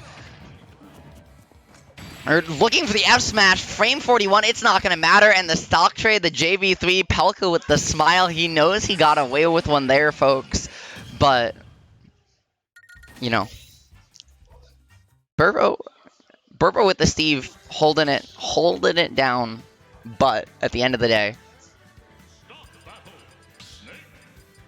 there's nothing like being a top player since 2008 to keep those bracket nerves nice and calm, nice and chilly. Now, we got game number 2 on our hands, folks. Early Waveland, Pelca just mixing his movement, switching some space, and you see, despite the Onion, Steve being Berpo's game plan, he wants to win too much here in winter semifinals. Was going back to his tried and true main, swapping over to the Joker. Shout out to Antimony in chat. Congrats on qualifying for the New England Smash Invitational. But right now, Pelca, beautiful double jump mix up there to find his way out of the corner, utilizing these grenade timing mix-ups, keeping Berpo guessing. And I like the aggression, and not necessarily what you'd expect against Arsene, but because of that nerf way back over Quarantine where he loses it faster if he gets hit, a character like Snake, who does a lot of damage, has some very active hitboxes, actually isn't terrible at scrapping with Joker, even though you'd expect them to zone him out more. Berpo looking to just try and get any combo started, but Pelca's doing a really good job not giving him the grabs, giving him the straight hits, gives him one there, but even then it just has to be a stage positioning one, and Berpo gets put in the corner for his efforts, trying to find a way out, just using the gun to disrupt. That's arguably Joker's best tool in this matchup. It's so good at disrupting grenades, unless they get Z-dropped on stage, but then they aren't mobile. You have to find ways to kind of still create that space actively, and with Arsene online, Joker is so good, as we just saw, getting rid of that Cypher, controlling that space and just really taking advantage of Snake's predictable recovery. Up throw not going to do it on Onion. However, now you're off stage. Nikita, the Rebels guard's going to come out. It's going to give the Arsene maybe not what Pelca was hoping for. He could have got an IDJ back air off that grenade, but didn't decide to commit. Wasn't entirely sure if it hits, and so was just using it for some extra damage. That's one of the difficult parts of Snake, is that sometimes you have to predict, and when you do, sometimes you're right. You get the stock, like with that beautiful C4, but sometimes you just don't know. You give them an extra chance, and you know, Snake, it's part of why Snake can struggle to come back in certain situations. I like the rising back air there. It also doubled to control that space, get away from the C4. Just a miss on the down smash, though. Gonna give Pelca the chance to reset, find some extra credit here on this second stock. I love sitting under the platform there. He's using those retreating neutral airs because Berpo can't land on him because of the platform's arms. And as a result, He's able to control the space a lot better. Back throw, up air, off the grenade. Just a whole lot of damage out of nowhere. And out, just like that, Arsene's gone. Berpo trying to get this second stock off Pelca. The drag down into the up smash from the Nair 1 is gonna do it. Incredibly technical Joker combo, but at the same time, very much a bread and butter for finding those kills without that backup, without Daddy being home. No top hat in the house, folks. Right now, back throw looking for, or down throw looking for the up tilt, not going to find it because Berpo correctly mashing an option there, not giving Pelca the extra time to sometimes find those non-true mix-ups that he loves to go for. Trying to find the up air, but Berpo beautifully DIing in. Pelca didn't want to commit, playing it safe. I like the Nikita once again, but Berpo's Rebels guards off stage have been immaculate. Now, once again, those falling back airs to low profile under gun. It auto cancels out a flop 2. Look for the down air 1 into grab. That can be a true combo. Pelca just missing the timing, though it's incredibly tight, which is why you often see people go for the slower Nair 1 into grab, Nair 1 into up tilt, etc. instead. Both players just kind of scrambling here. Beautiful patience from Pelca to find his way off the plat, back down, and the snake up tilt going to close it out once again. Pelca going up 2-0. Just like that, 1 game away from locking his spot into winners finals. Berpo's got to figure something out and fast. The Joker, being his main, definitely performed better. Honestly, it definitely performed better than the Steve did. I'm a little surprised, though, that we aren't seeing the Falco come out, considering how much he's played of this character. I know that he and Pelca have played enough that this matchup is something that he sees very often, and I'm sure he feels most comfortable in it. The Joker is, on paper, either +1 or even for Joker, right? It is one of Snake's worst matchups. That being said, people all feel the same about Falco, and it just felt like the difference in their playstyles was that when Berpo, Pelca just wasn't giving Berpo opportunity. Berpo wasn't breaking his defense down enough. Berpo was getting the opportunities Pelca was okay with him getting, and didn't create too many extra opportunities beyond that, other than that one Arsene back air.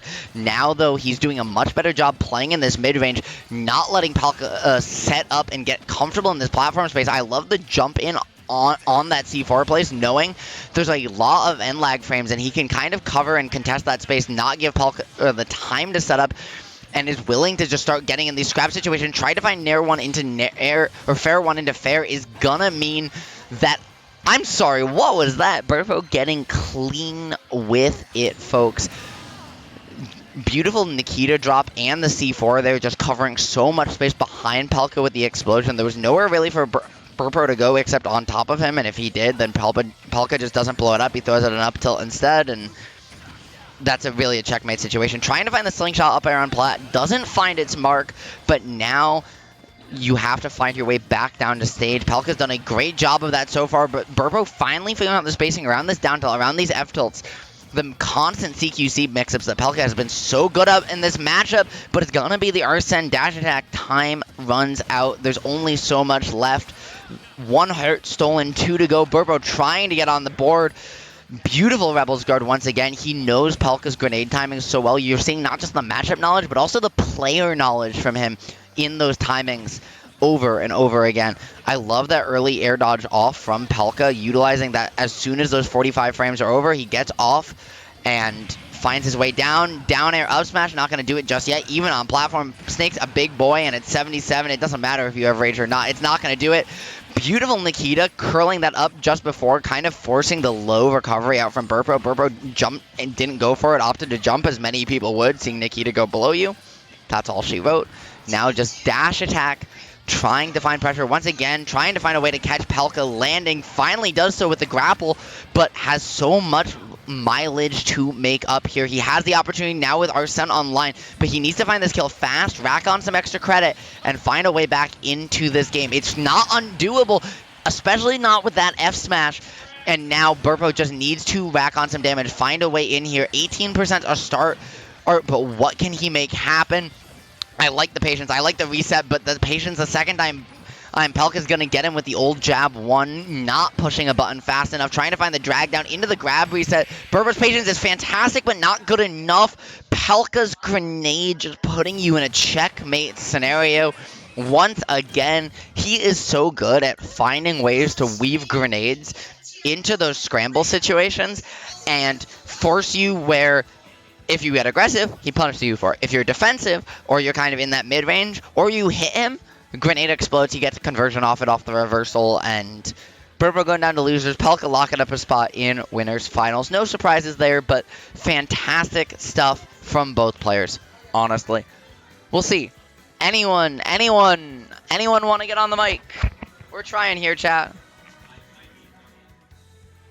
Honestly, Elder, he's a lot of fun to watch. I do not disagree with you. berpo is a fantastic player to watch, no matter what character he plays. He's also fantastic to play against, if I do say so myself. Elf always has a good attitude, a good mindset, and is just having a fantastic time with it. Anybody, no. I'm trying, folks. I'm trying to get on someone else on the mic here with me. I'm begging. Anybody, someone, anyone, cast with me. Cafe's in the building, but he's in bracket, so Cafe Ritual doesn't get a cast with Cafe. Sag. But for all you folks at home, how's it going tonight? It's been a while since I've got to be back in CT. A little bit more recently than last time. But after this week, it's going to be probably another month or so. So it's good to be back, but, you know, would love to hear how y'all are doing.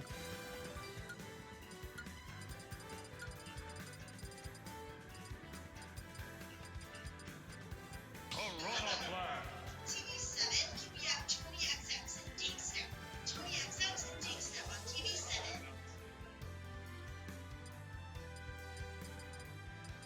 Captain Falcon.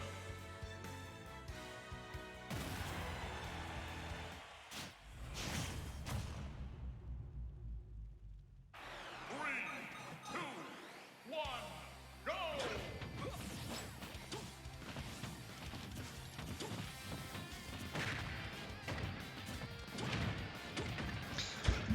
Game 1 now. TRL Bran, the other half of winners semifinals, which means that Ling is down in losers.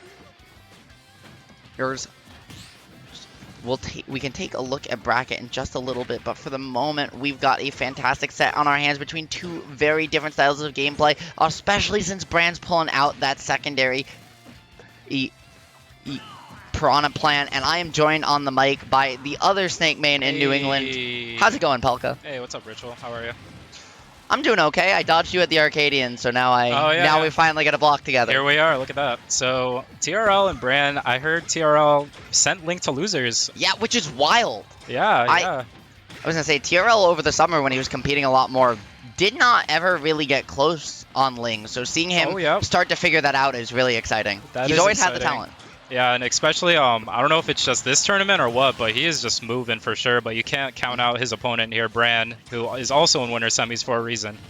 Yes. No, especially, you know, we know Bran as a Bowser Jr. player, but I think people forget sometimes just how good his Piranha plan is as well. He is really good at these unique kind of slow setup zoners that want to catch you out for overextending your movement, which is something TRL does do historically, but has been a lot better about tonight. That's very true. I agree with that. And, you know, a match as well you don't see too often. Captain Falcon and Piranha plan at the highest level possible. Yeah, no, I mean, absolutely, right? Like, we don't have a lot of national level Piranha plans. Bran, beautiful call out there to find the stock, and has done a great job making use of plants' weight, right? The 11th heaviest character in the game, one spot behind Kazuya, to and not giving TRL these opportunities to find these early knees. Finds a back air there, but at 147, you're not upset losing your stock at that rate. Exactly. Gets the conversion, but still has a lot of work to do. I mean, Bran just seems very comfortable in this matchup. He is kind of stuffing out all the aerial approaches, and that's kind of where Falcon's going to get the most mileage in this matchup in particular. Absolutely, and honestly, I think, you know, we're seeing TRL play a lot more patient tonight, as I mentioned earlier, but he's still playing with that trademark aggression, that really high pace of play, and it's something that Piranha Plant, with all the setups they have, is so good at catching out, because the Poison Cloud, the Patui, it kind of controls the exact space and the exact burst range that Captain Falcon wants to commit in, and with that really slow turnaround, he has to commit harder to come in on you into Yep. that range than a lot of other characters. Yeah, that's so true. TRL trying to make something happen, somehow connecting with that up smash. I'm not sure what hitbox clanked with that, but manages to get it. I mean, yeah, I wouldn't count TRL out if he steals this stock right now somehow, but No. he's going to have to make it happen, which he does. Wow, beautiful Yeah. coverage from him there, and beautiful spacing as well, knowing to use the up smash, space it at just the right distance, because that Patui, if you're underneath, will just fall and hit him trade at Exactly. 124. Could get a little risky. Bran going all the way out Oh for the my edge guard, getting a little goodness. risky with it. Giving TRL the Yeah. opportunity to take full stage here, Pelca. This is getting dangerous. Absolutely insane. And if you're TRL at this point, you're not playing Ultimate, you're playing Melee. You need to make something happen, but Brand is not going to let him have that at all. No, sir, at all. And it was just beautiful there. Doing a lot of, actually, I think what we as Snake players like to do, and doing a fantastic job covering yeah. the platform, Good zone, yep. baiting out the, like, sitting under that center. You were actually doing it against berpo a lot, where you were using the retreating nairs and using platform to force him to come in on you, Exactly. not letting him come vertically, and then using the nair to cover the horizontal space. There, Brand did the opposite. He covered the horizontal space, forced TRL to land on the platform, used it kind of as a laning tool, like it's a plane landing, Very and much just so. caught it out. Yeah, and if I'm TRL, you know, I wouldn't be too hard on myself. I would just kind of recalculate. Maybe a smaller stage might help out. I don't think it was the character, honestly. I don't think he should switch, but we'll see, you know. I mean, I've never seen the TRL Lucario, so it definitely looked like he considered it. He talked about it. He went back. But I think I agree with you. I think the Falcon is the right choice here. Very capable of doing it. I'd like to see him try and punish some of these side specials. Or sorry, Exactly. some of these down specials from Bran more, especially when he extends, because that's not a disjoint. You can fully grab Very Piranha true. Plant when he Yep. extends that head all the way out there. And Yeah. Falcon Dive's one of the best command grabs in the game. That's So. key. That's key. And you really can't let Piranha Plant get away with things he shouldn't be getting away with, simply put. And big upset alert coming in from production. Ling losing to Hindsight out at 9th. Ling losing in a hindsight. That's gonna be it, folks. We'll be seeing you. The Hindsight Fox, I'd assume, too, which is crazy. I would doubt it was Fox. There's no way. Do you think it was Piranha Plant? Or Like- not Piranha Plant, sorry, Mii Sword Fighter? It was, I'm it was looking at probably a Piranha. Mii Sword Fighter. I don't think there's Ling knows. I was going to Fox say, too Ling, but well. Ling knows both those matchups. He's played both those characters for Yeah, years. I mean, you know, one of those days where we've all been there. So No, absolutely, absolutely. It's just wild to see, you know, regardless, right? Ling kind of at this point the undisputed #1 in Connecticut with like exactly, not yeah. in the area. So. Right, yeah. And that is- Hindsight, it's been over 2 years at this point since he was last on the PR. So exciting to that see is him huge. get a win of that caliber. That is huge because they're both unranked, right? So that is huge for both TRL and Hindsight. So Yes. good stuff to them. And TRL, you know, still with us right now on the winner's side, trying to push this advantage. He took out Ling. He's feeling good. He has an advantage game 2 on Bran right now. And his movement there was so clean, just the fade-ins, fade-outs. Oh, wow. Really forcing Bran to have to commit with those back airs and saying, oh, and fading them back, taking so much space afterwards. And then when Bran finally wanted to play grounded, that's when he mixed in the Raptor boost. And he's running away with this game too. The adjustments have really come out. I feel like unless Bran gets this to last stock, I would be nervous about going back to Piranha playing Game 3. That's true. And, you know, we're seeing the opposite of Game 1 here where Bran was on a 3-stock hunt, but now TRL almost doing the same, holding a heavy advantage right now, kind of taking his time more, weaving in and out, not really going in every time he has to. Going for the neither, I respect it, but beautiful DI from Bran to find his way out of the situation. The second down air at the perfect percent to get the tech. That being said, TRL's pressure here has been relentless and finally going out with the Falcon dive. I don't know if that would have been an SD, because Bran saved him regardless, but that was looking very close to an SD. I think Falcon has the drift, especially out of Falcon dive, where his drift can kind of get insane sometimes. Still to living make it off back. of that, though. And Bran getting the my sour spot. goodness. He has the... He does have the drift. He has insane drift. Wow. Yeah, especially out of up special. Oh, if you ever want to see crazy Falcon drift stuff, watch Fatality, because he'll do like these micro wiggles out of Falcon dive and just like you're like, oh, this move's linear, I should be able to edge guard it, and you'll just see Fatality like weave on both sides of you, and you're like, how am I not? What? Oh my gosh, TRL with the stomps left and right. He is poised to take this game 2 very comfortably as well. And there's once again just that Falcon dive. People sleep on it as an out of shield option because frame data wise, it's not fast. It's I believe I want to say it's frame 11 or 13 out of shield, blanking on which one. However, it's huge. Right. Like it is a huge command grab. that also goes vertically. So if you try and jump over their shield, if you try and cross them up, it still is going to catch that. You can Tokyo Drift as well and cover just an absurd amount of space. And there's a lot of characters that just, especially if you're doing it preemptively, you know, still aren't going to have, like, their option still isn't going to necessarily be fast enough to get a great punish on you at the very least. It's very true. And going into game 3, small battlefield, honestly, I thought this would have been the counter pick on game 2, but here we are. Yeah, and it's interesting to see Bran opt for the less space here. It gives him less room to get away from TRL, but it also gives TRL less room to dodge these huge poison clouds. It allows Bran and very laggy specials to cover a lot more space on the stage, and that might be his consideration here. That is true, and definitely trying to close the gap a little bit more is TRL. He's playing more aggressive now. I think this is more of a comfort stage for him because the way he was keeping the pace on PS2, he's kind of just smothering Brand now, not letting him breathe really. Yeah, it's gorgeous here, and I like the attempt from him to intercept the edge at the edge of platform there. You see him; he's trying to control this center, that empty. Oh, the reversal! Oh. And trying to find the edge guard, doesn't get the mark, and missing the Falcon dive. That's going to be it. TRL's done a great job of trying to always hold the inner edge of these platforms, so he gives himself that full other platform to combo, get that extension off of. You see really how he's using his defense to try and set up his offense, whereas Bran is... Oh my goodness. Just trying to catch him underneath these platforms, really just lock him underneath one, and then push him into the corner. So far, this is the most even game we've had this set, and TRL gonna find the stomp knee and just gorgeous stuff from both players. Yeah, shots fired. If you're giving autopilot to TRL, he'll take that every day of the week and get that stomp into a knee. Awesome conversion on that second stock and doing good on this second stock. He just went for stomp, raptor boost into stomp. TRL is feeling himself right now. And the reason the jab won? No, he did not. If he hit that knee, that was Twitter 7 days a week. Oh, easily. And I mean, he was still poised to do something off that, air dodge, but didn't manage to get anything. Here's another one with the reverse knee ritual. Yeah. The slingshot there was gorgeous. TRL, you can see he's been putting in the work. He's been going for those for a very long time, but especially the last couple months, he's been hitting them so much more consistently. Bran now trying to use Patui just as a get-off-me tool, but he can't keep TRL away from him, and this counter pick's starting to backfire.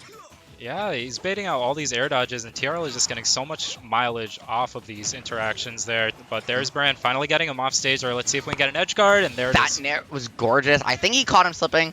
Not on the DI, but he buffering a button afterwards. It conserved his momentum just a second because you saw him pop out a hit stun at the end there. TRL's dash aways here have been gorgeous and finding these reversal situations. Normally, we don't see TRL as willing to just dash away, reset, and whiff punish you. But you mentioned earlier that it feels like he needs to be playing melee. But that's what he's doing. He's really abusing that dash dancing in a way you don't see Falcons do in Ultimate. Yeah, and he's, forcing the 50-50, like, am I going to be in your face? Am I not backing off? And then striking right at the immediate moment he has to, so good stuff there. And he's utilizing the fact that even though, Falcon's turnaround is longer, or he still has things like Raptor Boost, like Falcon Kick, he has burst options to commit, and so he's able to back off from a further range away and force, especially with a character like Piranha Plant, again, very laggy options, to make those commitments way sooner than a lot of other characters would. TRL is just stepping it up from that game 1 that we saw. Absolutely insane. Bran, gonna have to put the pedal to the metal if we want to see a game 5 here because TRL, it's just the TRL show right now. Yeah, the thing is, even if you put the pedal to the metal, man, you're fighting a race car driver. It's very true. That was a good up smash, though. Good reaction, saying get off of me, pretty much. Okay, I respect that. Trying to read the roll in and the coverage on the ledge. Not quite gonna get it, but... I like the up smash attempt there from Bran, trying to call out TRL, getting a little cheeky. He loves that aggression, but again, we're seeing that patience level up from TRL really coming in clutch. That was so smart from Bran, allowing himself to get hit by the Falcon dive, knowing the active frames on the move were going to allow Patui to come in and reversal it. Very smart and good awareness. That was the exact interaction he wanted there. Yeah. Now, though, how is TRL going to cover off ledge? Overcommitting early to that F smash, or that down smash is going to allow Bran to reset to neutral for just a second. He does put himself back in the corner, but Poison Cloud could have allowed him to get up, mix his movement, but you saw him commit just around the edge. He never really obscured himself and made himself ambiguous in the way he was attempting to with that move. I'm kind of astounded by that movement. That was just such a fast backer. I couldn't even keep up with it. Yeah. It came about because, again, Bran just couldn't get himself enough in the Poison Cloud to get TRL to lose track of him in the way that they want to do. TRL looking for the Nair, a down air could have maybe found its mark, but instead trying to get the flashiness. And he finds it the second time, but that far on stage, it's just barely not going to do it, Pelca. There it is, yeah. And Bran struggling so hard to just get on stage, losing that second stock so early. What was looking good for Bran is now TRL. It's definitely still doable for Bran here. He just needs to continue playing with the discipline, not let TRL get into him. But if you're watching the player cam, you'll see Bran is starting to get a lot more animated in that player cam. He's definitely starting to feel like, hey, I need this stock now, and you can see that in his mental. And when that gets you, you see the head shake on the misinput there. Oh, not quite going to get it, but Bran it wasn't a... He had to save him. He had no choice. I think he could have waited, drifted back for a second, because Plant could have still survived. That's fair, that's fair. It's such a situation where you're just like, get me to stage, you know? I understand. Yeah. But boy, if you save him and you don't find this stock, you just feel so bad if the set ends that way. Yeah, that would not be the way to go out. Bran definitely can make something happen here, you know, trying to be more patient, as you're saying, not throwing out things that'll get him punished immediately, but getting that up throw right there, good stuff. It absolutely is, and now with the iframes, I like Bran choosing to come down aggressive, try and get the scrap going on. Finally, the shield patience there, calling out that Raptor boost and able to keep this pressure on. We're seeing the scrappy play. We are scrapping out here. Hold on, this character's not allowed to do that. It's one of those heat of the moment situations. He's fighting for his life. He's fighting for his winner's bracket right now. And, I mean, he's definitely putting himself in as good a position as he can. He's finding 64. I like the patience again on the ledge reset. And I like the high mix-up. They're utilizing Piranha Plant's active horizontal hitbox. Yeah, good fake out there. Not shooting out the Patui, just managing to keep stage control. But Bran still needs to get back again. And I like the double jump fade back from Bran, really looking like Bowser Jr. for him. TRL, though, with the up air, just controlling space, getting Bran, trying to catch him on a DI mix-up. He's gone for those forward airs every single time. You're seeing Bran's patience. He called out the up to call him out there. He's got the corner. He did not. he thought TRL was going to be patient. He was cheeky. Both players mixing those high recoveries and holding them for the last minute. This is so close right now, Ritual. Oh my god! He's alive! He's alive. He's got one more chance. The spike coming out. Bro, he got potted. My gosh. Man, that plant outgrew his home a little bit. He really needed to find a new pot and said, "Let me drop it on your head." That was excellent. You love to see it going into a game 5 with these two competitors in a fierce back and forth. Bran managing to take it out to a game 5 Ritual. It's gonna be so good. And I mean, you gotta play the winner, so I know you're watching with bated breath. These guys are insane. Have you ever seen the 1966-1968 Batman show with Adam West? Oh yeah. There's a villain, King Tut, who gets a pot dropped on his head. He's from New Haven, Connecticut. He literally works at Yale canonically in the show, and he wakes up thinking he's the evil incarnation of the Pharaoh. So let's see whether TRL decides to go on a crime spree here on Bran, or whether Bran can close it out after getting that pot dropped on him. That was very good stuff, and I think in the heat of the moment there, Bran's spirit was just not shattered. Managing to take that, and you saw TRL, right, trying to go for the clip to start things off. And when he goes for that, when he is playing patient, it's definitely he feels like he needs something for his mental. He needs to hit that clip, finds the second opportunity, Pelca. Not gonna kill though. Yeah, Plant being heavy is gonna save him, but beautiful coverage once again though. These Plant huge is a heavy boy. That was charged up too. Yep, but PS2 blast zones as well. Here, though, yeah. And honestly, also, I think that's small battlefield coming in, right? You've played on the smaller blast zones for a couple stages now, so you might just not be accounting for the blast zones in the way you would if you were running back PS2 after game number 2. And third time's a charm there. TRL sneaking it with that back air, trying to get as much extra credit here as possible. I think that first stock, like you said, was a statement, just trying to keep the game in his ballpark and show Bran, hey, I'm going to just be in your face. You're going to have to do something. That unspecial just did 20 into the cross-stage combo. Bran trying to find the combo. I like the Patui there to find the coverage and the wall ride there. Bran's awareness with this character is so impressive, and just like Bowser Jr., he's playing a character you expect to see with set play, a lot more scrappy, but TRL's really taking advantage of the fact that, well, Plant is limited in that front. Exactly. And he's doing a good job of it too. That trade all day, if you're TRL, you're going to take that. Very bad spot for Bran right now, but we did see this last game as well. And oh no, that could have been a reset into a downer. You saw him looking for it, but didn't want to commit. I like the safe pressure from TRL here. You can see he's not wanting to push it. And finding the Oh my reset, look for the goodness. second one. That would have been it. That would have been. And TRL just playing so patient right now, understanding he has no reason to approach. But can Brand? Oh no, doesn't manage to continue the edge guard there. And I like the pressure, like the safe pressure TRL's putting out here. He's waiting in that mid-range. That being said, we didn't see that Falcon kick all set. TRL getting called out for the first time he goes. So Brand starting to get a download. The question is it too little, too late? Are you kidding me? Off the top! Goodness gracious, Brand with that insane play. This is looking still good for TRL fans out here because he just needs one solid hit. And the jab from Plant there as well, that frame 2 jab to interrupt. There it is. But it's gonna be just not quite enough. Bran dug deep, found everything he can. Oh but my gosh, the problem with digging deep when you're playing is eventually you get to that bottom and there's nowhere else for your roots to go. Yeah, I'm gonna say jump off ledge was kind of the bane of his existence there. So many stocks lost because of that back air, but yeah, dude, you know, TRL's coverage and his movement was, again, I know I kept stressing it, but it's really, I can't say it enough just how impressive it was to set those back airs up, to set up those situations where Brand had to commit and TRL was just ready every single time. Every time, yeah. That being said, Brand really found the mix-ups. He played that well, I'm not gonna lie. Did. And you know what? Respect for Plant Gang. Hashtag Plant Gang. Plant Gang all day. Spam fans for Bram. I respect that. That character is not easy, so good stuff. We will be seeing more of Brand, though. He's still in bracket on the loser side. And MotherHecker, remembering at the last minute, thankfully, to switch off the Brand tag. That would have been unfortunate. Oh, yep. And even though he doesn't get the Brand tag, he still gets the Brand character. It's going to be Grit here with the Bowser Jr. This man just has been absolutely tearing up this CT can we talk about Grit for a second? Yeah. Seriously, double eliminating the Actuary recently at one of the State Line Weeklies. He's number 3 in CT, I believe. Yes. Insane turn of results there. And it's incredible, too, because honestly, Zelda, I don't think Zelda has a terrible matchup against Pelca. Right, you would think, exactly. But, you know, keeping it consistent for the most part. As we see, he's clearly in top 8, so...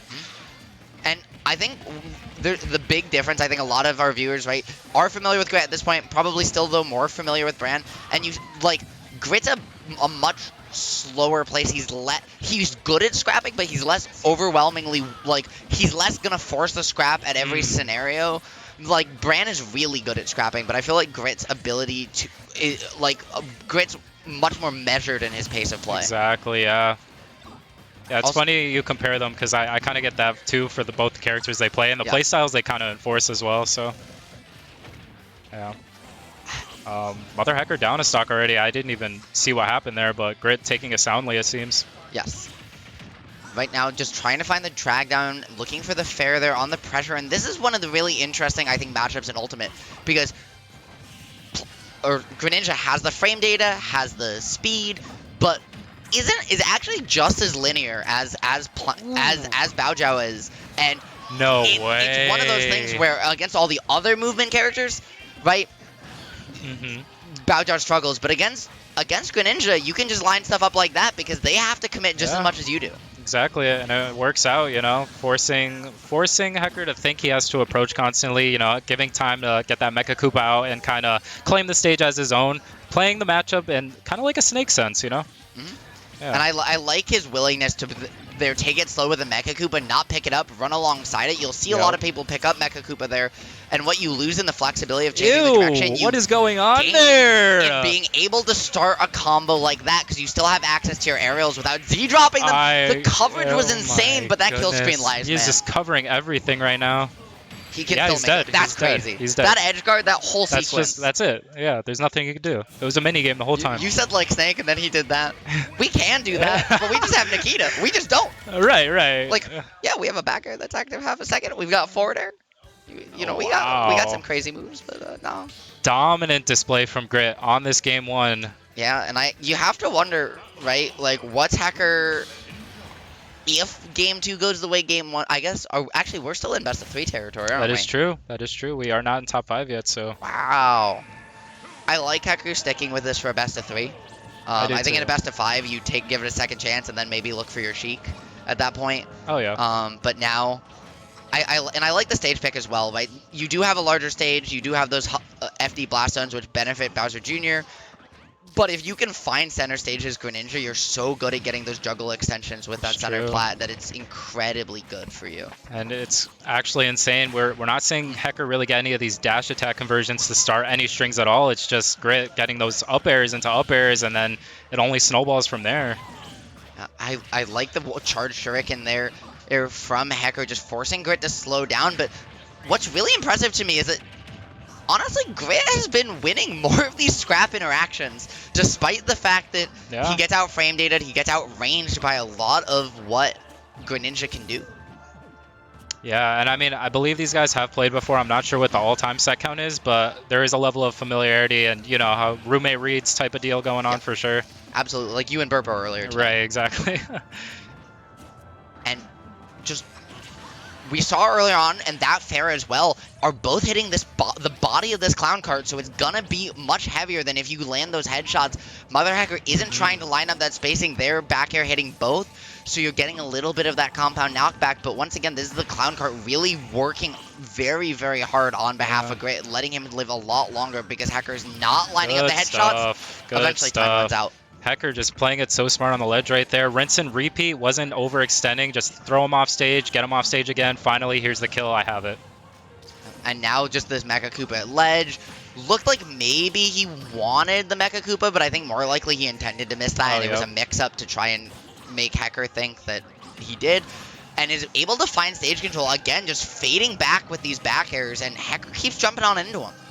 Yeah, HoG able to get that Nair, though, conversion into the forward tilt, but getting red right there with the side B from Bowser Jr. Good stuff on the recovery, though, is able to make it back on stage. And the up air catching and misDIing just a tad. That was early. And people talk about Bowser Jr. up air. People do not talk about this character's forward air and back air enough. Like, you have such beefy decent moves. They're beefy moves. They're active for a while. They're disjointed. They you know, and you've got good air mobility too, so you can just really fade with them. And also they combo. So what more do you want out of a button? Good stuff there. HoG managing to land that fair. Kind of just throwing out fairs now. Okay, not quite going to get a read off of that tech situation, but still keeping stage control soundly. Yeah, and we're getting an update from chat that actually HoG beat Grit just last week. So looking for the run back here, and Grit very much starting off strong. You can see that he definitely, I would imagine, he definitely watched those VODs. Oh yeah, adjustments were definitely made because this set is very close right now. Yeah, and I love the spin out there. We haven't seen it so far from him in the set, but using it just to call all out the aerial movement from Greninja as a get off me tool. Rising there can be risky, but not able to find the punish.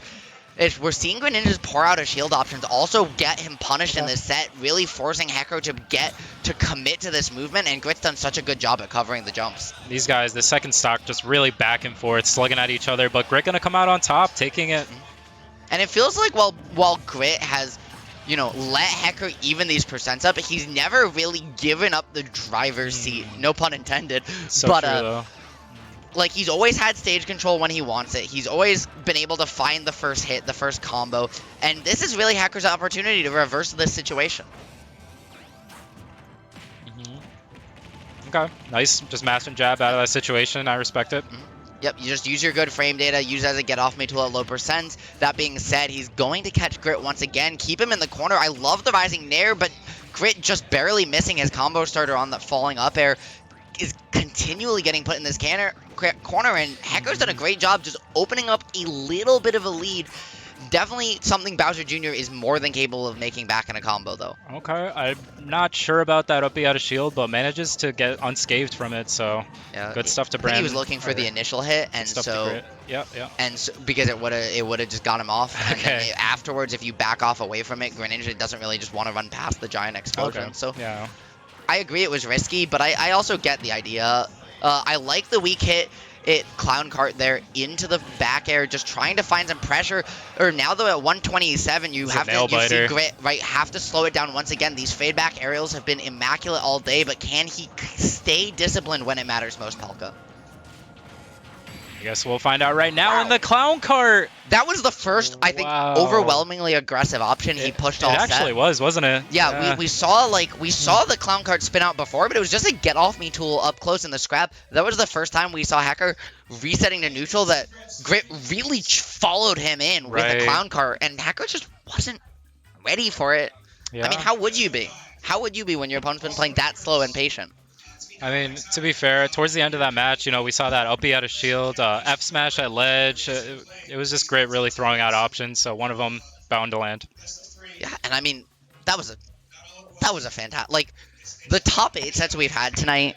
New England is always great for giving you really deep brackets, but I think tonight is a special example. We have a couple PR players here, right? We've got Ling, we've got you from Massachusetts. Berpo's kind of perennially on that line as well, but what we really have is a lot of the people just below the PR who are 1 or 2 matchups away. Like, they have one bracket demon on the PR that's stopping them from getting there, and that is down to, like, people are like, wow, I went 1-2 tonight. I normally 2-2 or 3-2, and I'm going 1-2 tonight. And it's like, yeah, because, you're winning your round 1. Or, like, for example, I won my round 1 into Red Berpo into H-Meister and losers. Exactly. Like that, our scene is so incredibly deep. It is, and I agree with you. Everyone is just, striving to get better, and everyone's playing consistently. The turnouts here have been great every week, so you love to see that as well. And I want to shout out Sahara, Snow, and May really quickly as well for putting together this. There's a CT grind group that he has. Oh, that's awesome. Yeah. For a lot of people. So shout out Sahara for providing just a place for people in Connecticut to not just grind, but ask each other for feedback on VODs, on their play, share their own advice. So, like, for example, like, Balco can ask something and Kiwi could respond to it, but also Balco could say, hey, I know, or like Delay could say, hey, I noticed this with Link, and Vestation could see that, write it down, and keep going. I like that and a lot. It's really just a beautiful opportunity for everyone in the scene to raise each other up in a way that I think is one of the beautiful things about the Smash scene. Awesome, yeah. So, shout outs to CT. You guys are great. We on that grind. It's because we don't travel to Mass anymore. Hey, but speaking about Mass, we have Onion from Mass versus Zeke here. Yeah, speaking of battle of not just the New England, but also the tier list, right? That's about as far up and almost as far down as you get. It's very true. Honestly, I'm just gonna say it. I think Ganon does better against Steve than Little Mac does. Yeah, I could agree with you there. That being said, if you can control the ground space, sub 100. Boy, there's a couple things that Mac has. On the weaker tools, you have that charging and straight lunge armor, as well as you control that space.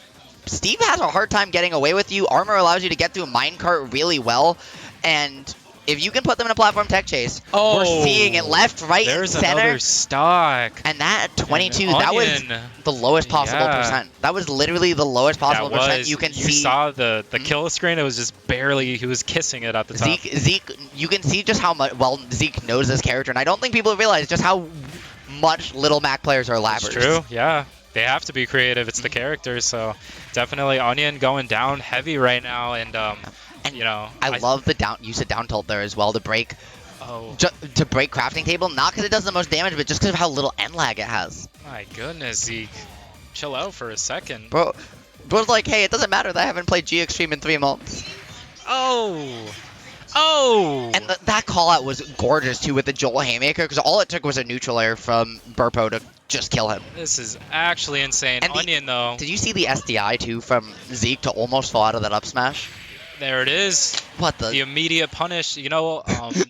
Going into playing Onion, I was very nervous because I wasn't sure what to expect. But he went Steve and it was fine. But then he went Joker. I didn't know Onion played Joker. So we might see the Joker switch here. You're such a troll. You're such a troll. We might see the Joker switch. I'm gonna be honest. I was surprised Game 3 against you he didn't go Falco, because like both Joker and Falco are -1 or even for Snake, but You handled his. I don't know how much you've played as Falco. I assume also you've played all his characters Right, a lot. Probably but the you, least out of all yeah, of them. I was gonna say you handled his Joker, and so I was surprised he stuck with it. But now going to yet another character in. If you know Berpo, if you know Onion, his pockets are infinitely deep, and we're seeing the Aegis come out here. Which is funny, because if he wins, he stays this character, we might see Zeke's own Aegis come out. It's very true, and Onion just grinding that tier list right now. Is going to the next best choice. Man, grinding the tier list. We got the Bruiser from the Bronx versus the Bruiser of the tier list right now. So true. Oh, okay. Some good stuff there. You got to see some more offstage gameplay, though. I feel like Onion isn't really throwing Mac offstage. And that was a beautiful catch on the double jump There it from is. Berpo, but he wasn't Good able to stuff. convert. Zeke is still alive here, yep, finding With the high KO air punch dodge. on deck. That being said, it's gone now. Once those 6 seconds are gone, anything that puts you in tumble gets rid of it. So Zeke just not able to hold on, but still able to hold on to the stock. And with Little Mac, that's the important part. Because once you can maintain that stage control, you can use these F tilts, you can use these up tilts, these frame one jab, to just really outframe data. Even a character like Mithra. Yeah, no, most definitely. And like you said, Zeke. That route was aware. so smart from Zeke, but I like the mix-up on the recovery. Yeah, that was great. Intuitive, but not quite. And if it wasn't Town, if there was a little bit more of a lip, he would have been able to ride up underneath it and survive there. Yeah. Good stuff, though. I mean, Zeke's still with the lead. One of the Despite. important things about this matchup, too, is Berpo's doing a really good job keeping Zeke horizontal, not going for the vertical juggles, which you might think you want. But again, that charge armor or on neutral special, that straight lunge, allows Little Mac to just fall through pretty much all of Mithra's aerials. Yep, exactly right there. And wow, the top blast zone, that's Town and City, baby. If the first up tilt doesn't connect, do the second one and see what happens. And that's exactly what we got there. Little Mac's grounded moves are so safe. Down smash, that's kill. Oh, percent he was looking for the tech chase. He thought he had it after the up tilt, just trying to condition the DI out. But that's one of the things that are so hard for Max is your margin of error is incredibly thin, and which is what makes Peanut so good. It's not that his tech, I mean, some of his tech is so much better than the other Max, but a lot of it is just he does not miss those tech chases. He doesn't, yeah. And you really need to land those if you're Mac. Oh my goodness, that could have been a crazy early stock if that F smash connected, but not quite going to manage to. And you saw even at low percent and without the rage on the Pyra, right? That was still a straight lunge armoring through Pyra as well. It could have been, but the DI up allowed him to not get hit by that Jolt Haymaker. Oh, looking for the down smash armor, but the one hit. Not super armor. It was the one hit before it released. He did not. He went for jab 3. It was an accident. Yeah, it's unfortunate. Now KO punch is gone though. And beautiful call out from Zeke. He was looking for the up smash read there, and now the F tilt just going to do it on the turnaround. Zeke one game away. What do you think that was? Misinput or like nerves or going the other way? Yeah, that was just. I think it could have been either. I think it might have been a down special attempt. Honestly, just a really active. It's a really active grounded hitbox that's going to be a multi hit. That's very strong. Like it's going to kill Zeke if he runs into it. And you haven't seen it all set. You can B reverse it, which is what I think it was. Is he was trying to jump forward and then B reverse it back to kind of bait Zeke in, and just find it that way. Quite happy the way he wanted. Though, yeah, like that would be my closest guess because I can't see how he meant to throw that blade the other way. Right. Now we are seeing the Joker come out though. Oh, and here Pelca, it is. Tell me what you think about this from Berpo in lieu of what we've seen so far. I mean, you know, you always see Onion on his last line of defense going to the Joker. I honestly respect it. His best character for sure. I thought his best character was Ike now. I thought it was Steve, honestly, but or Robin, because I thought he won SmashCon with Steve, but I could be wrong. He did. He was a Robin player before and though, so maybe the soulmate. You're right. Ike maybe, but regardless, most comfortable with this Joker right now. I think this is a great. Whoa! Oh wait! Zeke going for the cheese. Trying to take him for a ride on that platform right there, and still taking him on a ride. The down tilt Joker being a down tilt KO punch, not true on every character, but Joker being a fast faller does make it true at certain percents. All right, so able to be in that perfect percent range. We're at a pace in this game where if Onion can keep his composure, I still think he can take this game. He is a player though that can be emotional at times and can let things get the best of him. So and. One of the things I want to point out early is how much we see Zeke relying on grab here. Onion, even against you, his wow. his standouts are often these when he finds his Rebels guards. Exactly. He's so efficient with that move. I honestly think he's one of the best Jokers I've seen at it. But we're seeing Zeke use down tilt, and it's so safe that before Onion can let go after the down tilt on the Rebels guard, Zeke's able to find the grab and get the punish. Yeah, exactly. And it's so the question is, how can Onion just lock down this stock early and then convert that extra percent with the X Factor on Arsene? He That's needs to not the not get way. aggressive. That is not the You way. can't land on Little Mac, man. Yeah, at this Like- point, I know Onion is still trying, but there's definitely some disheartened feelings there for sure. Like, Okay, this could be Yep. something bigger. Yep, there it is. and the air Easy dodge, peasy. he had no jump, so he didn't have down air as well. Now Exactly. the game's back to even. Arsene's halfway there. Again, a beautiful Rebels guard into the jab block, trying to find the reset into the combo with the down air. Instead, just going to have to reset the combo entirely, but finding it, this is a big opportunity for him. Oh, okay. Tried to chase him there, but The Zeke able to gentleman's in the reset. capitalize. Zeke was cooking for a second. And here we are. Here's our best friend Arsene on the table. And very rarely do you see straight lunge actually come out, but there, Zeke making full use of Goodness. every tool in his kit. One KO punch, he was looking for it, but the down air to call out the KO punch, because Berpo knows that KO punch pulls you forward, so he crossed the other way to dodge that activating Yup. hitbox, was gorgeous. Absolutely insane, and just the amount Max meaty hits took off of Arsene was insane. It was there and it was gone. That being said, Yeah. all it takes is one overextension. I like the idea from Zeke. I Up, mean, up special out of shield, frame 3, right? It is, Yeah. it's incredibly fast button. So if you think they're gonna just hit you aggressively, as Berpo kind of was doing, right? He was getting a Right, little bit right. antsy. You're like, okay, this is pretty safe.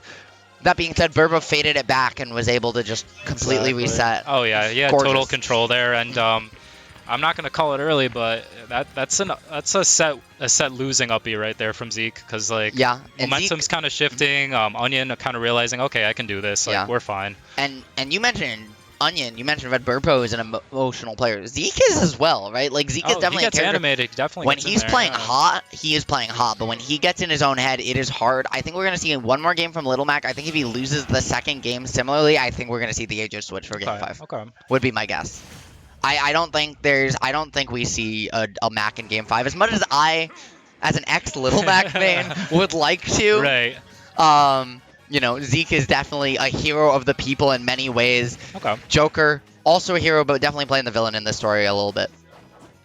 Definitely, it's Smashville is the choice on this game 4. You know, if you're Zeke, you're comfy right now. You're starting to get the strings Yeah. going. You have that middle platform there you can hide under. Yeah, but it's so high that it's hard for you to kind of get those tech chase extensions, right? You don't get the grounded smash attacks on it like you would on a Battlefield or Hollow Bastion platform. And Joker still gets his crazy platform extensions There off it is of again. it. Plus, there's nowhere for you to run away from Joker, reset the Yeah. situation. It allows Joker to really control the pace of the game. The one saving grace is you get the up air ladder on this stage. Yeah, and I really respect Zeke's option select on trying to counter immediately on the confirms, but not the play. Definitely getting punished for these. What a call out, though. Yeah, Upward Time- angled F smash. time and time again.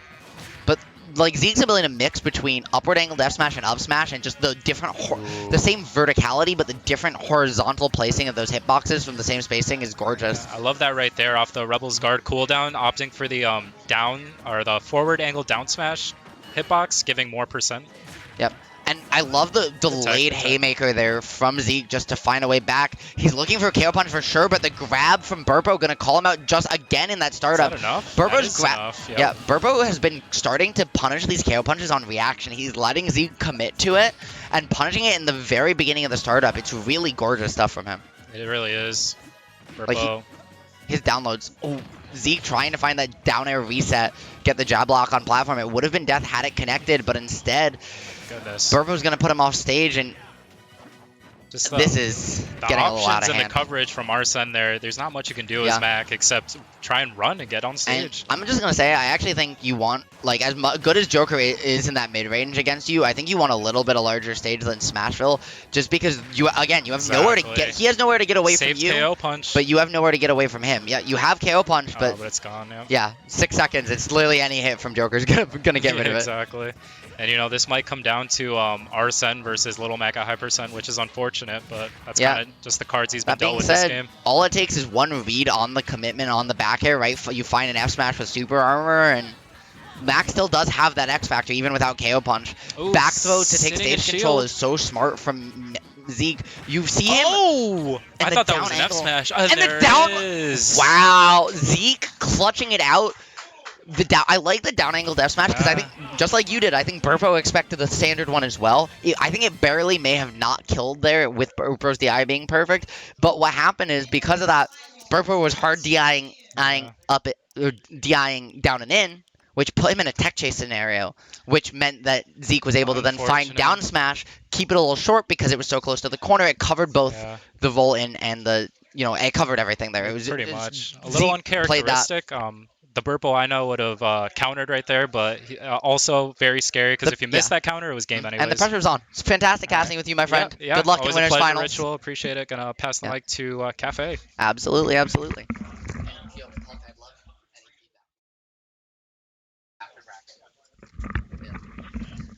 Hello, hello, hello. How's it going? You don't Good. sponsor me. I don't, but funny coincidences. Oh, they should sponsor you. Cafe. Yeah, maybe I'll look into that one day. It'd be funny.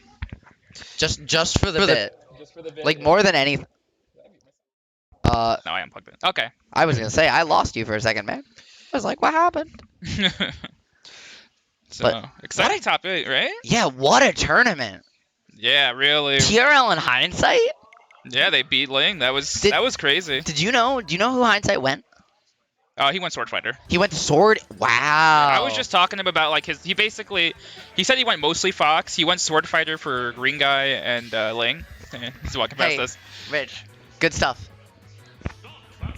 So, but yeah, it was a really impressive win. You know. The ritual worked. 2 cafes. Oh no. I guess I am a secret summoner. This matchup can be really awkward. I don't know how much you It's interesting, definitely. like. Falcon Dive can be incredibly good against Pelca, right? Against that Cypher, and Falcon in general is just so good at juggling. But as well, Grenade can really disrupt a lot of these combos. So the question is, how does TRL find a way to get that juggle started? Because once it's going, he's very good at extending it, but it's sometimes hard to get it in the first place.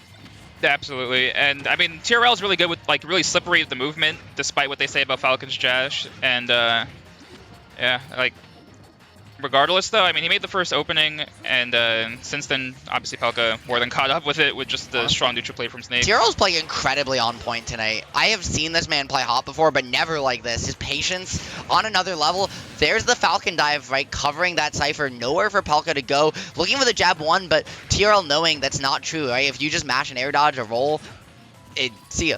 Yeah, see you. And the momentum just from TRL, such a fast player. That's not gonna get that Melton dive. He's sticky though. Watch that on his leg. So he can't jump off ledge here. The Cypher. And there it is! Playing fast in his own way. Yeah, the old, that's called the old Scoobert Doobert, if you didn't know. Shout out to Scoobert Doobert. Shout out to Apollo Kage for that one. True combo right there. Yeah. Alright, and it's still close. I mean, all you need is just to get another grab just to start that momentum all over again, right? And Pelca with dropping that grenade just and throwing that down throw a little too fast. The Nair 1 reset from TRL. He has looked for those all night. He hasn't quite found the combo after it, but he's been so efficient at them, and I think it's just really causing his opponents to sweat because they don't know how to DI anymore. Beautiful pressure from Pelca on the Nikita. Yeah, I think both of these guys, what their strong suit is definitely the pressure, and they enable it in really different ways. But like you see, it's for the same result basically. The jab 1 reset to condition the roll through, find the tech chase from Pelca. This is I've been a top player for 15 years. Come at me, right? Like, and it's so impressive that like you can see it in Pelca's play. I feel like almost more than anyone else, just the experience he has. And it's just so fast. Like, he just knows. He just knows what you're gonna do because there's nothing this man has not seen. Absolutely. Like, he didn't care. It was like, TRL had this amazing run. I mean, okay, you have to get through me now. And get through him that TRL has to try to do. And he's going to stick to PS2. Like, I was going to say, how old are you, if I may? 23. You're 23, I'm 22. Wait, Pelca's been a top player in New England since we were in elementary school, man. Yeah, Right? Like, literally since 2008. Like, that's true. Bush was still the president. He was considered like a prodigy back then, but now he's like an old guard, so he's seen it all, he's been through it all. Yeah, and it's really impressive, right? You see the difference in their play, too, right? You see those old guard players, Pelca, Kiwi, Ling, are a lot more patient in a lot of situations and a lot of contemporary New England especially. And you're seeing that just Pelca willing to take these not true combos, but just looking for these extensions based on DI off these down airs with these dash attacks. That being said, TRL Rare able to misinput. line it up, and there's just nowhere for Pelca to go when TRL is able to find the right positioning. And I will say too, I mean, the age is definitely a factor, and also just when like the game they were playing too, like Brawl being a much more neutral heavy game. If that's what you came into, that's what you're going to be familiar with. And and also like going from Brawl, PM, Smash 4, right? You've played every style of game there can be, so you have experience with aggressive, with neutral heavy games, with punish heavy games, with very technical games. And a game like Ultimate that kind of puts it all together, you see a player like TRL who's been around for a while too, right? Both of them just will not drop their things. Absolutely. And TRL, really some good adaptations, taking that misinput and running with it. And that's really the difference between a player who's like pretty good and a player who's amazing. An amazing player will extend off those, and those Falcon dabs just so good for him. And Pelca going out there with the down air and the neutral air, or allowing him to find his way back to stage. He's getting a little over aggressive. You don't normally see that from him. He's normally a king of that patient play, baiting you in to find the opening, but finally doing so, right? Just jumping, fading back, knowing TRL can't resist the opportunity to find a plat combo. Yeah, really good baits right now from Pelca, just making TRL run into these explosions. And he's really catching up, basically. I mean, this is such a back and forth game despite the percent deficit. And Pelca's one of the best snakes, I think, in the world at playing from behind. Like, when he's at a significant deficit...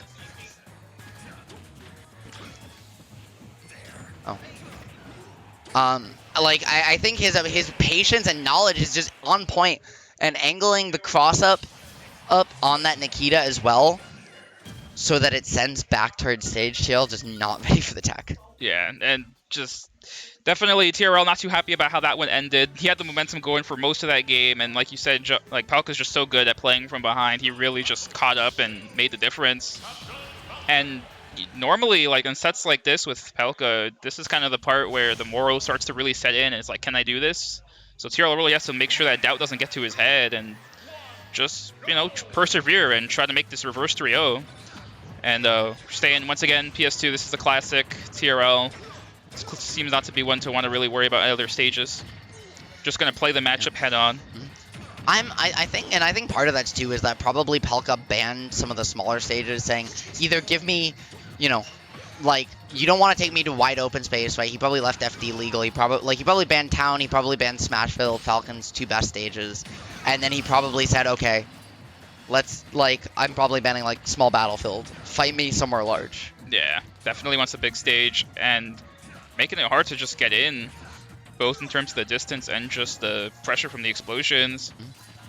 And TRL really not sure how to get in. And you're seeing Pelca leave one nade on each side of platform, and then use the fade back nair to cover the leftover space. Yep, and the Nikita just applying that pressure from up top, but not going to work out quite well, but quickly using that down air to reset the situation. Well, he was looking for a landing nair combo, trying to find that side hitbox, something you rarely see snakes go for. It can be very rewarding, but very difficult to hit. Considering the nair one up tilt, just looked for the raw empty hop instead. Doesn't find its mark, but the down smash second hit's going to do it. Pelca's in his head. Yeah, like, that was just like a hard read. TRL just isn't mentally ready anymore. Yeah, and you can see it if you look at his face in the player cam, right? Every single input, he's wincing, he's grimacing. You can tell every single time he makes even a slight spacing mistake, you see it on his face. And this is the mark of a momentum-based player. When you don't have that momentum, it can be really shaky to even try to get back there, and not even going to get the spike that time, where he got so easily game 2. This is really an uphill battle for him right now. And you're seeing Pelca start to heat up on the movement as well. The dash dances, the wave lands coming out in full force, trying to find the sticky, but TRL still playing patience, or not getting hit by that one. And I like the double jump on plat, but getting caught by that up smash, he just ran into it. Yeah, he just didn't even, he's just so overwhelmed right now. Just tell by his play. Oh, And, you saw really Pelca low. trying to wait, trying to bait him to play the ledge trap and get caught by the C4. Unfortunately, it backfired though. TRL's gonna get on the board, but needs to find a fast one. This could be Ooh, it. and that's the fast one that you were talking about. Can TRL make it most of TRL this? making me look like I'm smart, man. Yeah. Okay. What's he? What's he was- cooking? He was cooking. He was considering a grab release, try and read jump into a forward air to get him back for that. I'm pretty sure. Yeah. But TRL just didn't mash, so eventually he said, "Okay, fine, I'm gonna down throw you." And yeah, I mean, he kind of made the comeback low key. It's still hard to really close it out. That's really the hard part when it comes to beating Pelca. And in a game, even just getting that last hit, because he's Yeah. gonna make it so hard when he knows that you're capable. He's And gonna just play so evasive. And there Once it is. again, the grab release combo, right? That time just looking to catch the double jump. Pelca was gone before, like, they had a fist bump off screen. They did, I don't know, you saw the fist bump go out, it did happen, but I have it off screen. Pelca was out of there. He was like, done. okay, I'm good. See ya. Yeah. Speaking of out of there, I got to commentate Winners Finals, but unfortunately, I entered the HDR bracket, so I'm Probably- getting dodged. maybe Pelca will come back. Maybe. But yeah. Send me more mass people. Y'all are fun. As always, my friend, as always.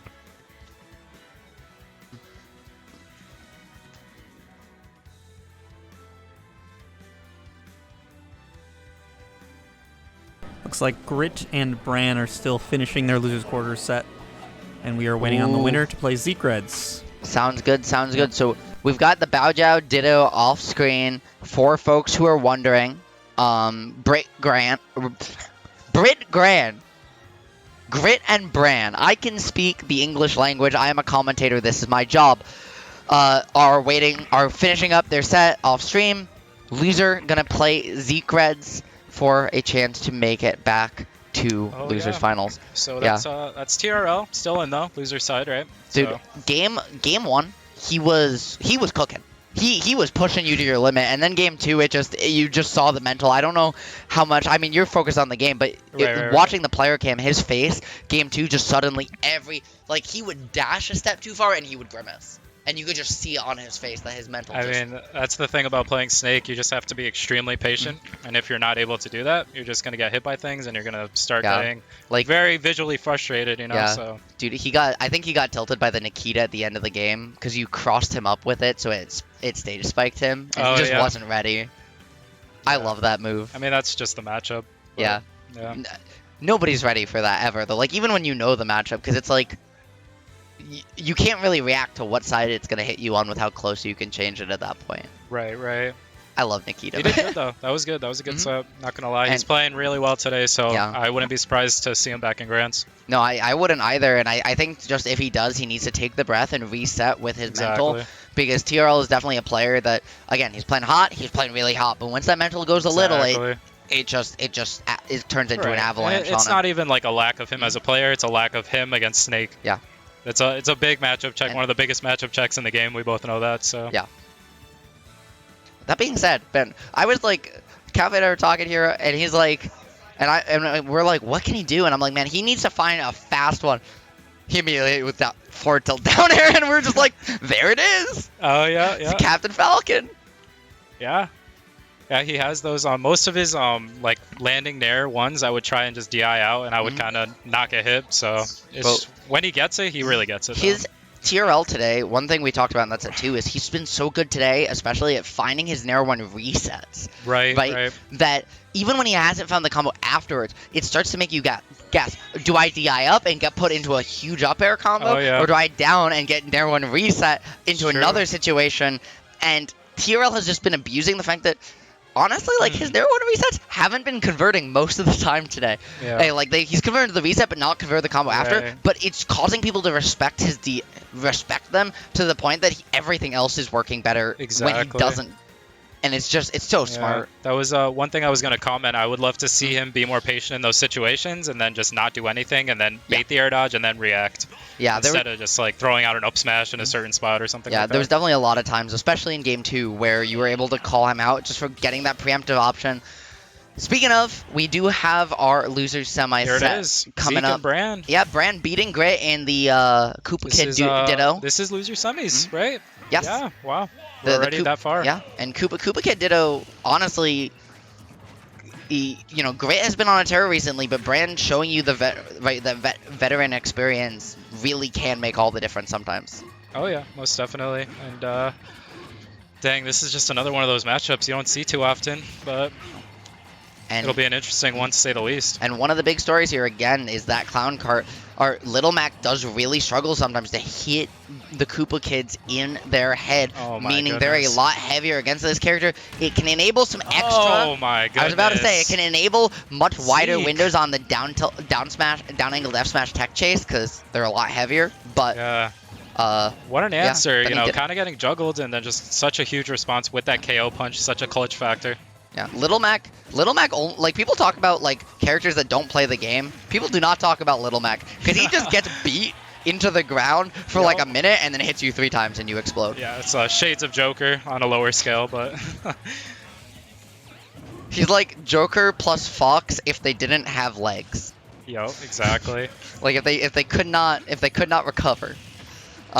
Bran, you know, here for a reason though, fighting back, taking that first stock off of Zeke pretty comfortably, not letting him get too much extra credit on the board.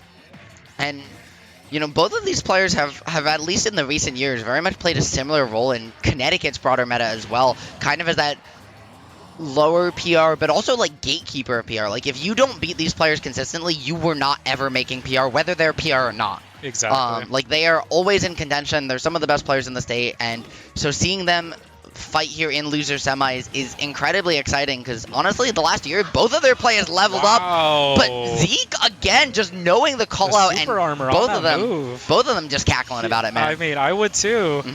Immediate response from Bran though. Like honestly, that's the best part for me. Like I'm definitely obviously newer to New England, but all of New England has just such a unique familial vibe to it that really a lot of other states don't. Going for the shitbox there, but Zeke not gonna find his Yeah, mark. that was interesting. He was trying to go for something intuitive Yeah, there, you but you can get that Lil Mac has a Nair hitbox inside the little of reset there or something. Yeah, well, or- inside his butt, you can Oh, okay. combo multiple of them into a Yeah, I rising think up I've beat. seen like a Twitter clip of that or Yeah, something. it kills you at like 30. Wow. Yeah, it's not okay. People forget that this character is a true 0 to death on Battlefield, like a true ladders, off So up air. true. He has a ladder off up air. Oh, that's it. That's unfortunate. That's the life of Mac, though. That's the life. For a second, I thought that we were gonna see Zeke go for the Jolt Haymaker and just try and imagine. catch Bran off. I would have just Stage spike. I would have screamed. I would have blown out both our ears. That would have been the tournament. Like, let's be real. Yeah, you just see that you're like, how do I beat? He's edge guarding them in the bottom corner. How do I beat this Little Mac? With Little Mac. Yeah, But honestly, I'm just gonna say it. Little Mac's snake can be scary sometimes. it can be. It Because very much he's can be. got all that speed in the world to close in on you. Yeah. He holds his ground very well too. So, And for F smash sure. as well, where when you like a lot of characters that are really fast and just want to mash buttons on you, you can play really defensive with grenade close to you, shield play. Oh, You can back toss grenade up to yourself, throw it down. You can't do that against Lil Mac because he just armors through it and hits you with a smash attack, puts you off stage. Yeah, you let him go FD here. Again, like I don't necessarily think it's a bad stage for either character. I like this actually for Bran. Yeah. I don't think this stage is as good for Little Mac as a lot of people think it is. Because Right. platforms are really important for a lot of Little Mac's extensions, a lot of his resets that allows him to compete with other characters in the punish department, but also to get out a disadvantage. And a stage like FD against a character like Bowser Jr. who has Clown Cart, who has all that ability to juggle you, it can be really hard to get back to stage. Very true. I can see it being matchup situational for sure. And as we see right now, Zeke trying to The get the KO recovery punch back, to using it to recover. Yeah, utilizing the horizontal momentum Wow. of it. People forget that that's an option because you want to save it, but with Little Mac, right, the most important thing, even more so than other characters, is that stock because of, just how much of a glass cannon you are, and Zeke willing to do whatever it takes to stretch those out. My goodness. And Bran just very consistent going into this set. They didn't play today, right? Yeah, they didn't. Play I don't believe so, not yet. And I like, once again, I was talking to Octo actually about this matchup earlier. He had to play Grit. Of one of the keys is controlling that Mecha Koopa when it comes out as Zeke. Utilizing that mid-range tool, control that burst range, and take away Bowser Jr.'s least committal tool to contest you in the ground game. Oh yeah. That's definitely a big one right here. Bran just getting so much mileage off of Fade back on the oh jump. my gosh, with the fork edge guard. Gonna Yeah. be a quick stock early percent. Bro, Zeke. Oh man, he's, Bran eating, honestly. yeah, Bran is having dinner right now, and Zeke is unfortunately not sure where he's going for dinner. I don't. Yeah, no. I mean, he's you know, Bowser Jr. is sticking back with the fork. He's eating him. I didn't realize the Koopa kids actually wanted to eat Mario, but I guess that's what we're seeing here. Both characters from Brooklyn, so you know. You do what you gotta do sometimes. Yeah. Let's be real. And Mac getting that Mario movie cameo too. So That is true. he had more screen time in the Mario movie than the Koopa kids did. Oh my goodness, these conversions off of Bran. He has the KO punch, but I don't even think it's gonna be on deck for too long with No, the Mecha it's- Koopa edge guard right there. He doesn't have his double jump. Somehow finding his way back. You Oh, saw the neutral layer no. before that up special come out. Yeah. If Little Mac neutral layers before up special, nobody knows why. We're pretty sure it's a bug. It increases the size of his ledge grab hitbox. Oh wow. If he neutral layers right before, but he cannot input another move, Oh my goodness. which is along with the slight, not as much as down air, but the slight stall it gives you is why you see like Peanuts right standard recovery route is double jump buffer down air, nair, up special. Yeah, and that's that why. was- in that game right there in particular, after the fork incident, it was just downhill. All the Bran show going forward. Yeah, and Zeke, you see him wiping off his hands, getting in the zone. Good. He needs that composure, that boost. You know, psych himself up a little, put his head, refresh, try and take this game. Yeah, and you know you have one last chance here. I like the small battlefield pick coming out. Yeah. The space is, I think, what you want against Bowser Jr. You have that. I like having medium-sized stages for Little Mac more than smaller ones because it gives you space to reset. You're so fast, your frame data is so good that you're okay just backing off, controlling the pace of the game sometimes, forcing out those much bigger commitments from Bao Zhao, and you're seeing it work to perfection, as well as the biplats here my being gosh. the perfect height Like for you said, resets. Ritual, like you said, these platforms just a necessity for some of Mac's extensions, and immediately gonna answer with that down tilt KO punch, and didn't get the tech situation on the platform. And we see the jab getting used here by Zeke a lot. Not only is it frame 1 option, but it's -5 on shield. It is, I would argue, one of the best jabs in the game. Because, yeah, it doesn't kill as early as, like, Bayo's or the Koopa kids, but it still kills it kills before a lot of other jabs, and it's got the gentleman and the rapid jab. But also, frame 1, -5 on shield. What do you do? This really snowballed. Yeah. Oh no. It's the just, it's misinput honestly, there. I don't even know that he's, like, getting outplayed as much as he's getting matchup checked just a little. Like it's not matchup checked, it's just he's getting outplayed just a little bit. Like, the tier list difference, both players, I can't speak. What I'm trying to say is both players are playing incredibly well, They but it's are. really, it's not a matchup check, it's not getting outplayed, it's just the tier list differential where It really like, is. even though the Bao Zhao is not that high, it's just you have such good tools against what Mac wants to do. We're seeing all these sub 70 kills coming out from Bran, and it's Yeah, just hard that to down contest air with. is so active that like it's Yeah. hard for Matt because it's a weak multi-hit, so you'd think, okay, you can neutral B armor through it, but you can't because you can't do it There it rising and is. snap to ledge. All right, signs of life from Zeke. Yeah. Let's get it. We And need halfway to KO punch, I think this is the perfect percent being at 13, having that 4 bars. You're at that perfect situation because you're going to get 1. If you're lucky, you might even be able to live to a second attempt 1, if 2, you don't 3, convert bam. it. He needs that Mike Tyson energy in him right now. Yes, sir. Looking for that single frame camera flash to just end this on 1 hit. Yeah, he's trying to bite an ear. The real question is, can Bran find the edge guard? He has the opportunity. Zeke with the beautiful double jump stall to KO call punch out. on deck. Yeah, Gonna but it's stuff it, gone though. because of the tumble, and that's it. That's it. And just the 3-0. Oh, Zeke, man. That's Zeke gotta be playing the incredible. worst. That Just- sinking feeling when you know I just got hit, I can't recover. That's and unfortunate. Bowser Jr.'s mixture of set play, his edge guard capability is gorgeous. All I'm saying, all hindsight, I'll give you the mic for a set. What? All right. Are you sure you don't want to watch losers finals and get the matchup knowledge? Nah, I saw it. I saw it in winners. So. I see how it is. I see how Pelca dodging me. No, I know. I'm just giving you a hard time. Please go have fun. Y'all are both lovely. Anyways, someone should come join me on the mic. Anyone? I tried, chat. I tried to get Ling. I tried. It might just be me here for a minute. I'm gonna take a stand up, get a stretch, but I will be back. I will be back in a minute. Good stuff.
I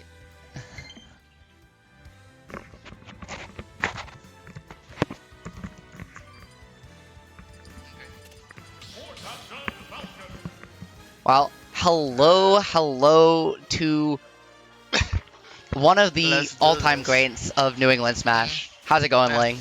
Good, And I good. got a cast with you and Pelca tonight. I feel like Yeah. the luckiest person in the world I'm game trying to help knowledge-wise. you out.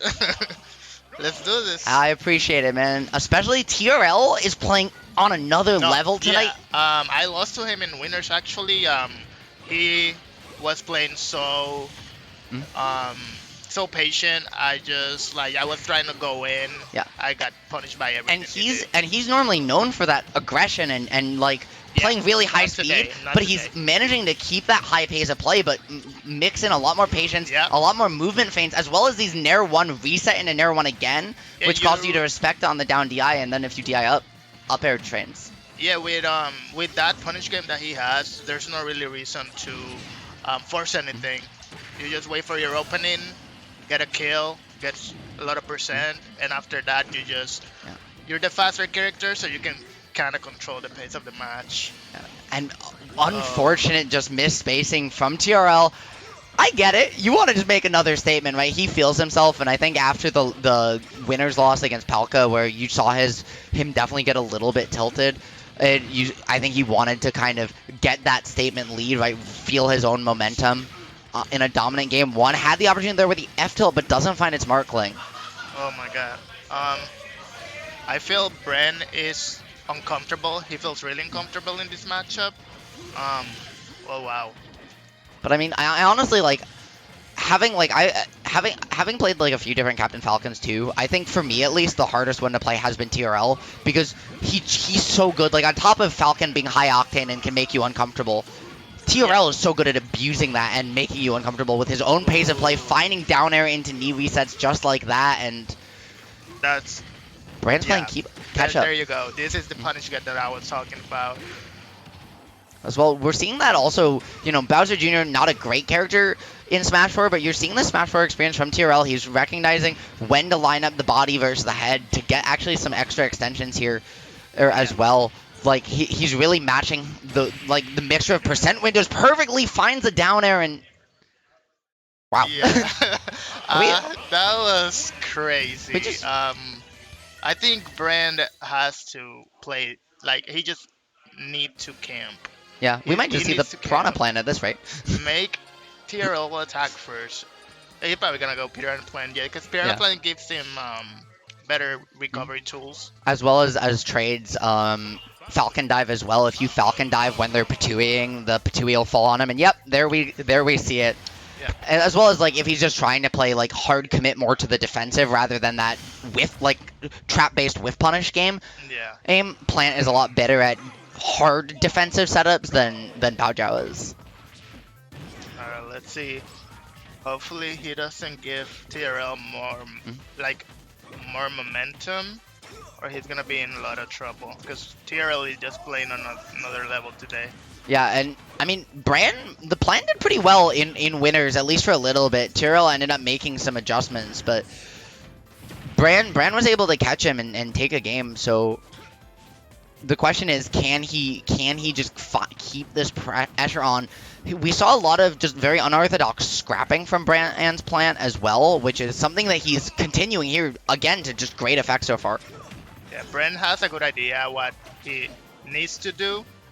Like right there, that overextension kind of hurt because he was actually controlling, had stage control and was keeping him out, but he still got the advantage. Let's see. Oh, let's go. That was Bran's been hitting TRLs with those multiple times, and the issue is TRL is against a lot of characters. You can Falcon Dive, grab them, and get the second opportunity, but you can't, again, because of that Patooie there. It's still going to put you in that same situation.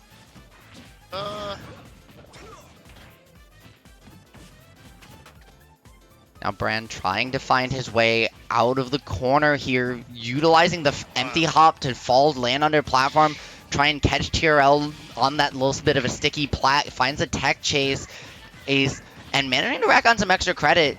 Bran also very good at using plant's weight. Eventually it's going to run out, but at 155 before the hit, 42% of extra credit's not bad.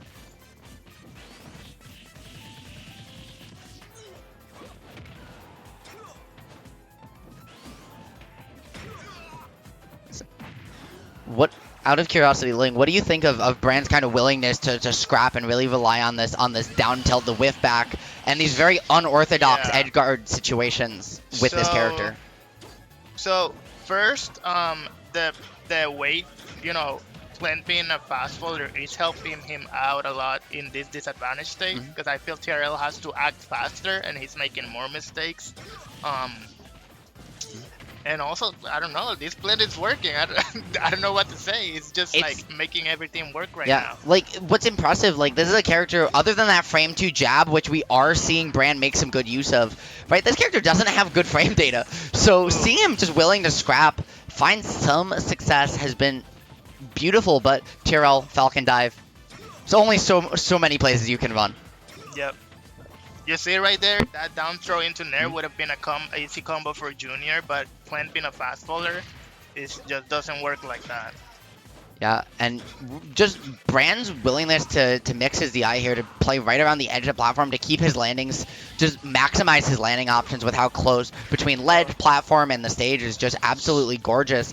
And he's managing to get away, but the Raptor boost, TRL, again, just his ability to back off, but he's always, every time he backs off, he plays defense, he'll never do it unless he has the opportunity to find the reversal on the whiff punish with a platform extension. If you watch how he fades back. All his movement is both defense, but it's also fading back to try and find these maximize his own combo game as well. Alright, Bran cannot get hit by side B right Also, here. Don't Bran, get hit by side B. Bran, Oh you let him footstool you. He got footstooled. Plant has a footstool attack. You can get. That's his one gimmick. That's it? Yeah, let's go, Bran. Good stuff from Bran. Good stuff evening from it up. both. They're both But keeping it close. I would have been. I'm just.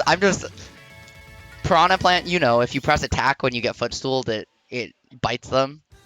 But Bran got footstooled. He just got footstooled and let it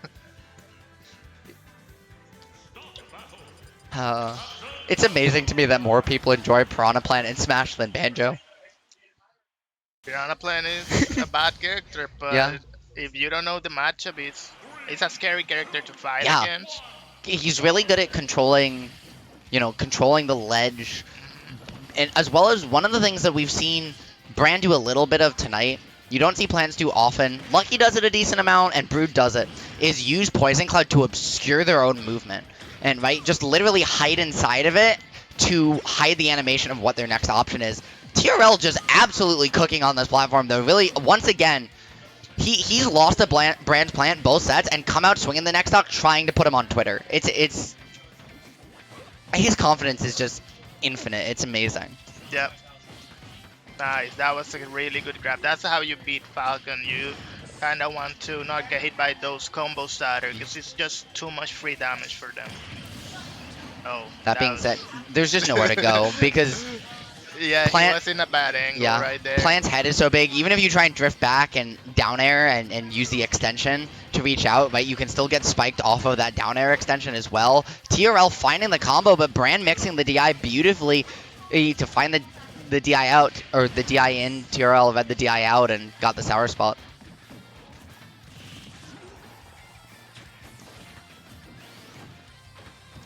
Just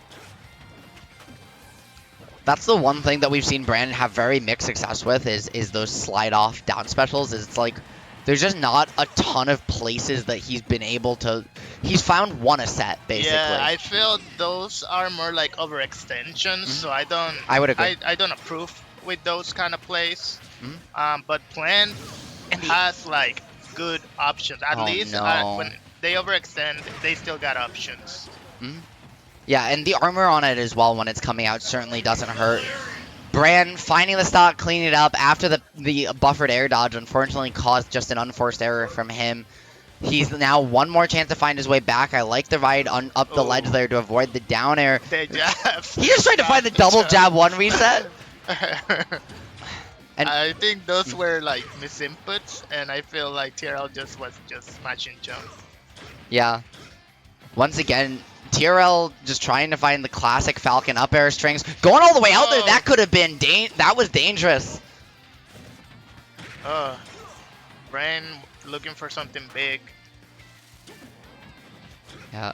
The roll off ledge from Bran. First time we've seen him pick that in either of his sets, actually. Winners or losers against TRL. TRL still locking it down. And honestly, that was the single most dominant game we saw against the plant from TRL in either winners or losers. TRL, again, beating Bran on winner's side to send him down to loser's bracket in the first place. So, interesting to see what adjustments actually, Ling, do you think Bran can make here to kind of send us to a game 5? I feel Bran needs to just not get hit by the combo starters. Mhm. I feel that's like one of the biggest things Falcon has. Even dash attack as a combo starter, you kind of have to play in and out of Falcon. Maybe threaten in and then like just play the neutral, Yeah. like without swinging too much. You know, just And I think that's also, I think, one of the issues with like Plant just kind of being a character that wants to be Yeah. relatively stationary most of the time, is you have to be Yeah. very creative to find your way around an ultra mobile character like Captain Falcon. like just keep playing the neutral. Just don't get hit by side B. I feel he got it. Yeah. I would be curious. Both these matches I'm really curious to see against Pelca in grand finals. Both characters have very interesting matchups against Snake.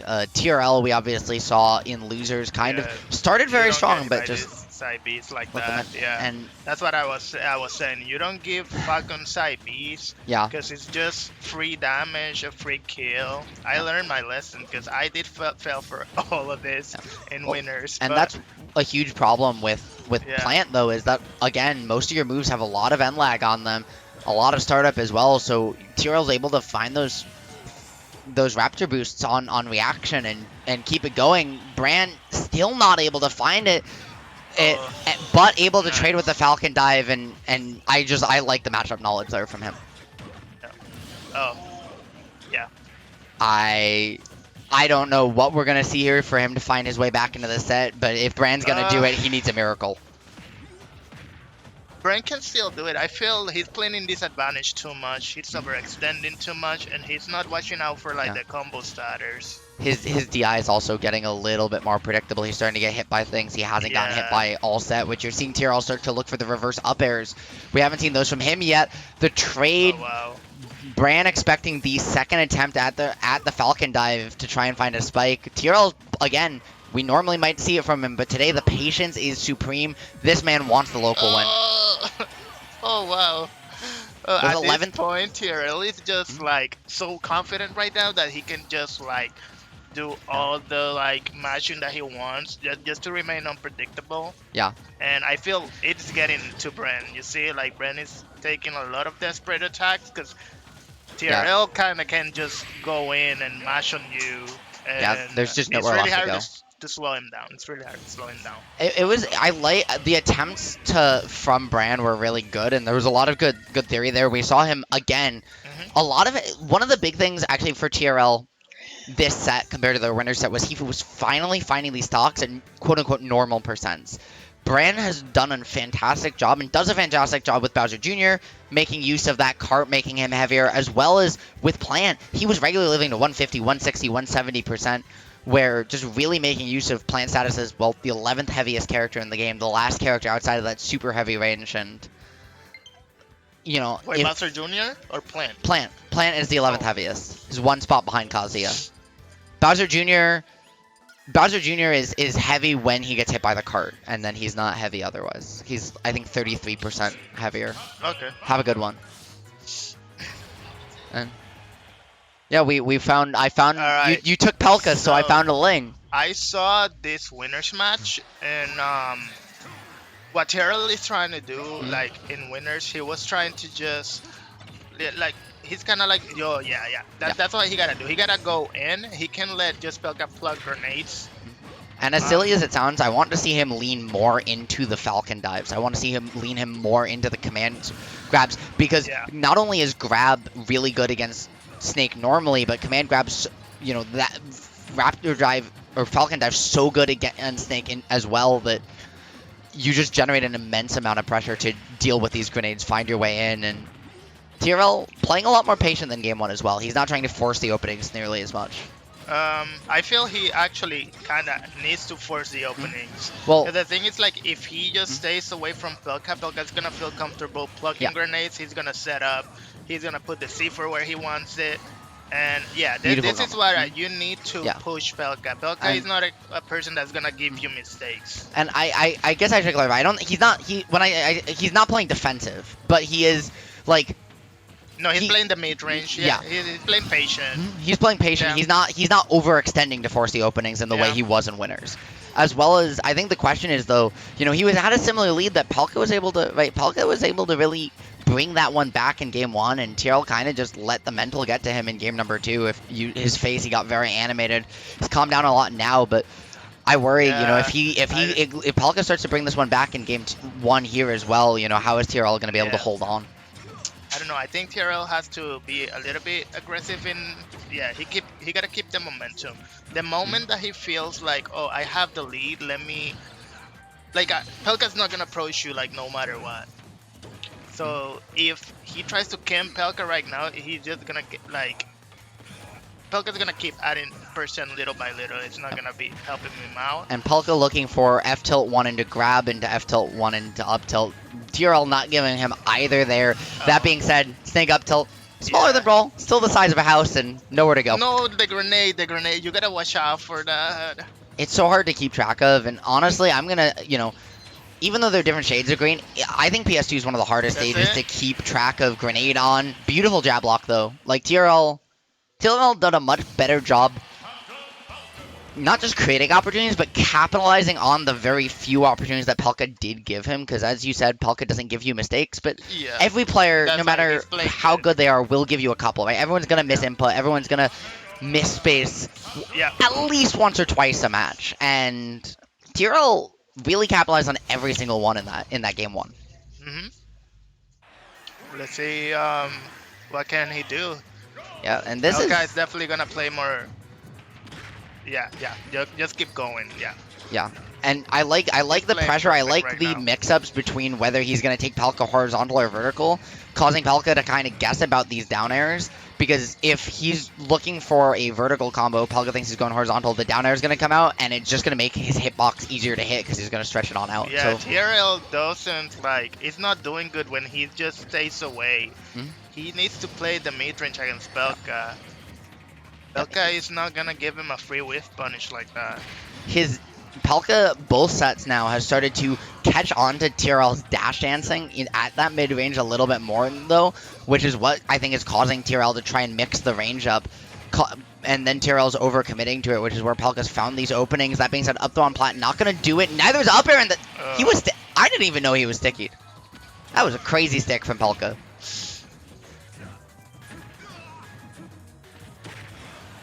As well as just that read on platform, right? Like, Pelca is managing to find these frame traps every day of the week. TRL getting on the board, 42% down. Really utilizing Pelca, choosing to be defensive in those iframes to his advantage, taking back stage control and trying to find a large combo.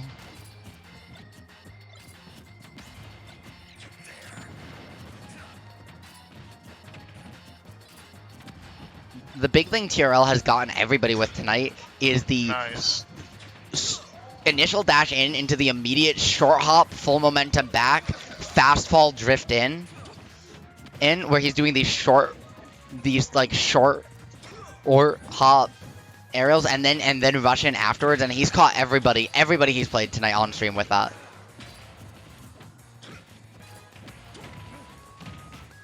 The jab, but Pelca falling out of the jab reset, he DIing up. It was beautiful stuff. TRL though gonna read that Pelca's starting to find that DI up away from the resets.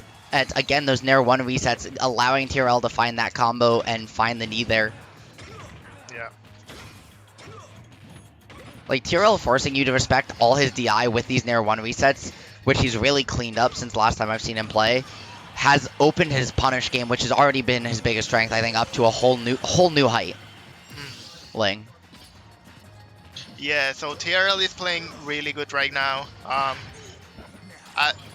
Right now, Pelca's way to come back to this aggressiveness that TRL. Oh my god! Wow! That's a not true at that I percent. saw it coming, but yeah. I didn't know if it was It's gonna not hit even or a not. jump read at that percent because Falcon's a fast faller, so he gets a little too far away from you. But I respect Pelca trying to catch TRL sleeping. Yeah, Pelca wants to do that in this matchup. He wants to run in with a grenade. He wants to keep a grenade close. Yeah, you want to keep one on the that, ground because it disrupts Raptor Boost, it disrupts Falcon Kick, it yeah. disrupts Oh, wow. the mid-range burst options. But that's actually really funny because game 2 of the end of game 1 of the first set, Yeah. Pelca kind of broke TRL's mental by mixing him up with a missed tech in that exact position by crossing him with Nikita. Yeah. And now in losers Yeah, but, I mean, game 2, we're think, seeing TRL it was just find that. more that TRL's game plan wasn't the Yes. correct one. He was just waiting, because the way he beat me is not the way that you beat Pelca. He beat me just abusing speed, just far away, reaching from really far, and then get combo starters. Against Pelca, you have to rush him down and play more in the mid range. This is a different Pelca. He feels really comfortable plucking grenades from far we're away. seeing his trademark down or tech chases right all the way across the straight stage out of a down tilt dash attack, something that he's only finding because TRL is mashing these aggressive options. You're seeing TRL's confidence. He's realizing, hey, I'm one game away from a reset, and I think it's starting to get to how he's playing. He's not playing with the same patience he was playing in games 1 and 2. Pelca is going really aggressive. I think if you let Pelca have too much percent, sometimes it feels like it's over. But we'll see. TRL can definitely bring this back with a Falcon combo or two. I feel like Pelca is the closest we'll ever see to Neo as a professional Smash Bros. Player, because he does just get in the Matrix sometimes and just knows everything you're ever gonna do. Yeah, for sure.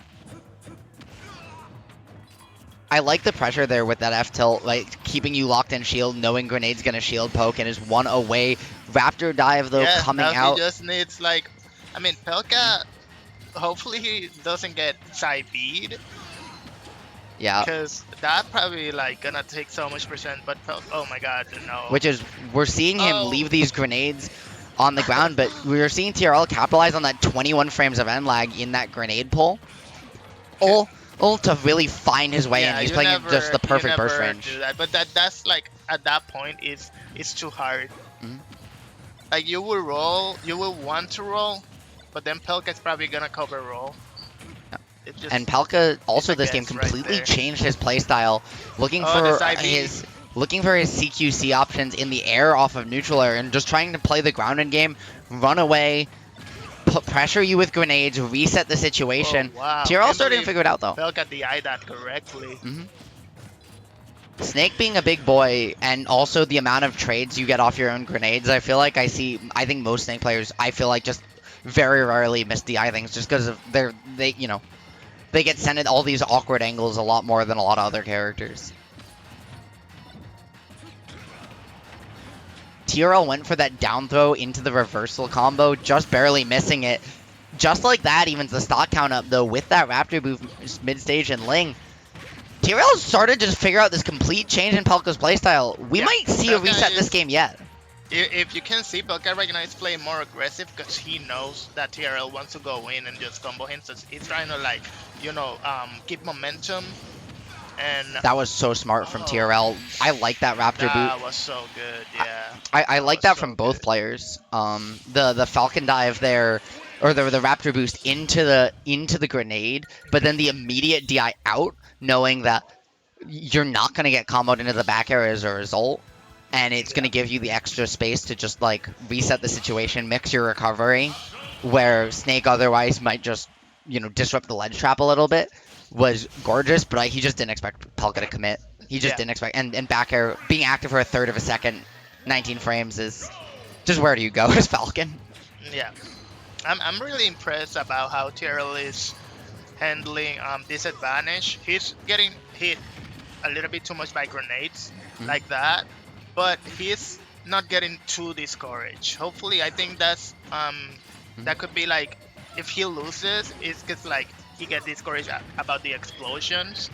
You can't do that. You have to make he has to try to make the best out of any situation, good or bad. And we're seeing now Pelca move away in a way you rarely see Snake do, from kind of setting up a little house under these platforms, starting to there, but every time he has, that's really where TRL is managing to find these openings. He's doing a beautiful job weaving around the grenades with this movement once again, and just really forcing Pelca to commit on these back airs, commit in situations he wouldn't without a setup to cover him, and take some huge risks.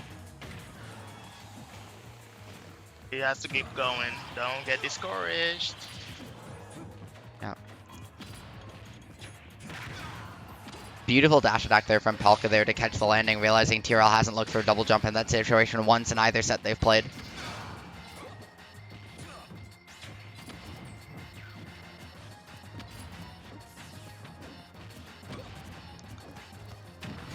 Yep. Yeah, you have to literally play like if he was like Luigi at that point. Yeah, you just can't get grabbed, and one of the issues is Snake is really good at conditioning you to hold shield. Oh my god, no, this is kind of how winners finals. And he just got sticky too. No. Back though, he's dead. Yep. Oh god, wow. Yep. That was sick. What the fuck? Pelca just doing whatever he wants. Yeah. Pelca hit the Scoobert Doobert earlier too, the up smash into C4. It's a true combo. Up smash into C4 detonation. Alright, But, let's see if TRL can keep his composure, because yeah. I feel like Pelca is already just figure him out. Oh, and if you just saw TRL in the player cam, he just leaned back, breathed, and shook his head in the middle of the stock, and that's never a good sign for him. You can see it. You can see it starting to crack. You can see it starting to get to him. He's getting more animated. And we'll see how Game 5 goes, because TRL came so close, but can he close it out? Just feels so oppressive. Mhm. Pelca definitely, like Pelca, even in bad spots, he knows how to he knows how to not make the mistake too bad. Wow. Oh my god. Reading the tomahawk, TRL literally leaned back, breathed, mashed the controller into the water. He's stressed. You can see it. He knows. That being said, the head shake, generally pretty good, because normally I've seen him get more animated than that when he's really frustrated. I think he has a chance, but he needs to slow it down. He needs to calm down. He needs to remember what he was doing. And he needs to keep track of C4 better too, because he did a really good job playing around those grenades, but Pelca started to hit him with a bunch of pre-placed and also sticky C4, and it just felt like TRL didn't know where it was half the time. I feel right now it's just Pelca is doing the mix-ups that he does to confuse him, and I feel TRL is the kind of player that can get confused if you just move a lot. You gotta keep moving basically. Wow, though, beautiful Insane. on the drift back into the reset, full drift forward on the knee. Pelca just not ready for the peak up hit of up air there, and TRL making him pay. I like taking that C4 there as well. Just again, save your jump, save your resources. Oh my god, Pelca's going in. And he's sticky too. That's a problem. But TRL holding it low, so he's able to hold on. And I mean, he's forcing Pelca again to take a lot of risks and a lot of commitment, show a lot of cards early. One thing TRL can do, maybe in the future sets, when Pelca is just throwing grenades, uncooked grenades, you can just throw them back. Yes. Or even just grab them, jump in with them, and Z drop them on your cross up. Because Falcon getting to just Z drop grenade as he crosses you up and then pivot grab you is so good. You can definitely get tricky with it. I absolutely agree. I think even now, right, we're seeing this whole Snake renaissance in the broader meta. A lot of people still don't know grenade counterplay. They're learning banana counterplay, they're learning gyro counterplay. They still don't know how to combo off grenade and how to get tricky with grenade. Yeah. Pelca's taking full advantage right now, and TRL needs to dig deep, find whatever he has left in that gas tank, Ling, because Pelca's This is looking really bad. Pelca's doing whatever he wants. All the mix-ups. Raptor boost. Oh, the knee could have been his key into it. Last game, he did hit a stock to bring it back to even. He basically hit, it was nair one, up tilt into down air and just killed Pelca at 30. So the sticky on TRL is difficult though, because down throw it's back on him, and up throw here is just dead. Or shit. yeah. Nice.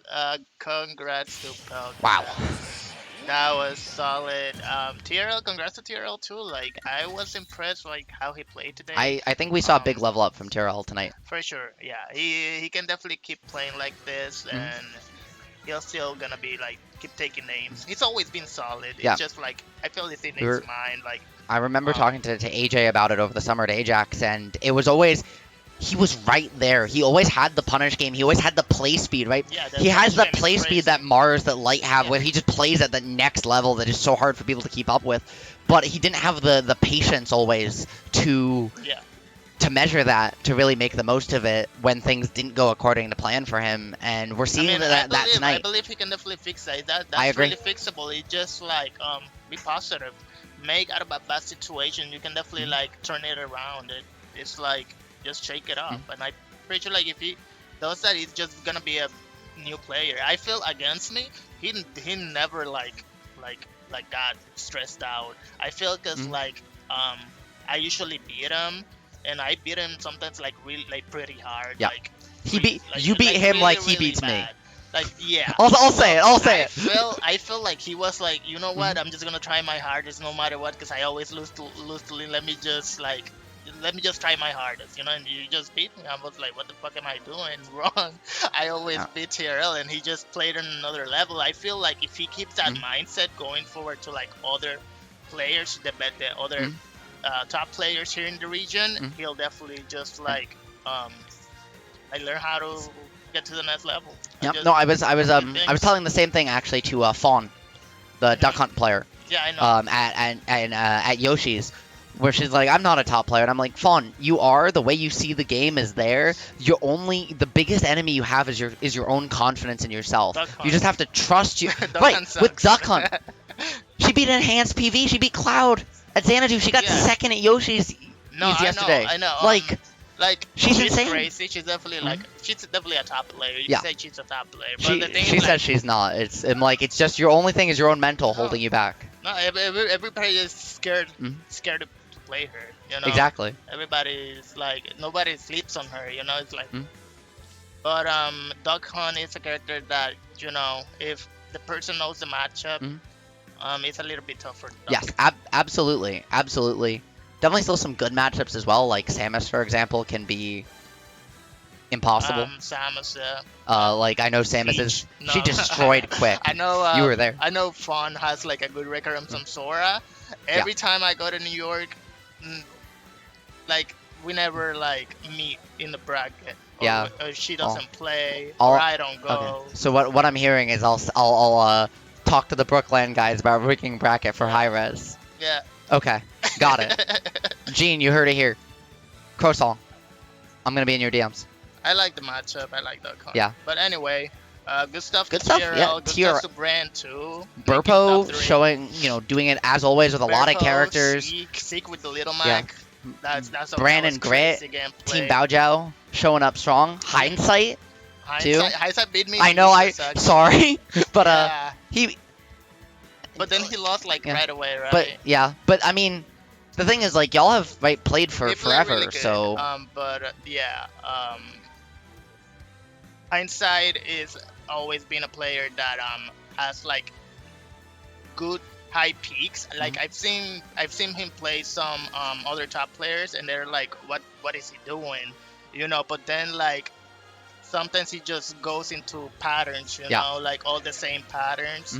And I feel like he doesn't like balance that out like properly, but he definitely has peaks that like can beat like most players. I was gonna say I remember his peaks also again this summer back in the heyday of Vortex. We missed you, Chavo, AJ. I hope you guys find a new venue soon. But yeah. Like where he would just find these tech chases and he would just read. It didn't matter who you were. He would just like get these tech chases and these resets, and he just knew everything anyone was gonna do, and it was just incredibly impressive. So it's exciting to see that, especially with the Mii Sword Fighter, which has kind of got away for a bit and has started to come out a little bit more again as a secondary to his Fox recently. So it's exciting to see it still has it. Yeah. It's always gonna be like he's always gonna be a Mii Sword player because he just put so much time into the character. It's like why not use a character that you like spend so much, Yeah. so many years, you know, And I'm not, just gonna not a say- character that not many people are used to playing all the time. And we're seeing that character as well. If I get more meta share recently as well, like Yeah. like we've seen multiple characters in Japan have success. We've seen a lot of players. We've Yeah. seen Peanut, BDB notably, right, pick him up as a secondary or a co-main. Yeah. So we're seeing a little bit of a meta renaissance for the character as well, which is Yeah. interesting because it came. He's still a bad character. Don't Yeah, get me wrong. yeah, He's no, but it slow. came right after too, Slow right after team. Hindsight, right after Team. Mystic, really dropped the characters. They're two of the highest profile reps in the U.S. Yeah. Dropped the character, and suddenly there's a meta renaissance going on, and they're Yeah, like, man, God it- darn it! Like in this game, any character Mhm. can like you can make it work. Yeah, which is the best thing about it, right? We're seeing Little Mac choose 0 to death people on Battlefield off up air. Yeah. Like, what is that? You know, Yeah. it's awesome. Alright, I love Smash Ultimate, man. I And need to go to the bathroom. yes, so I'm have gonna fun. let you guys go. Yes, have a good one, folks. Oh.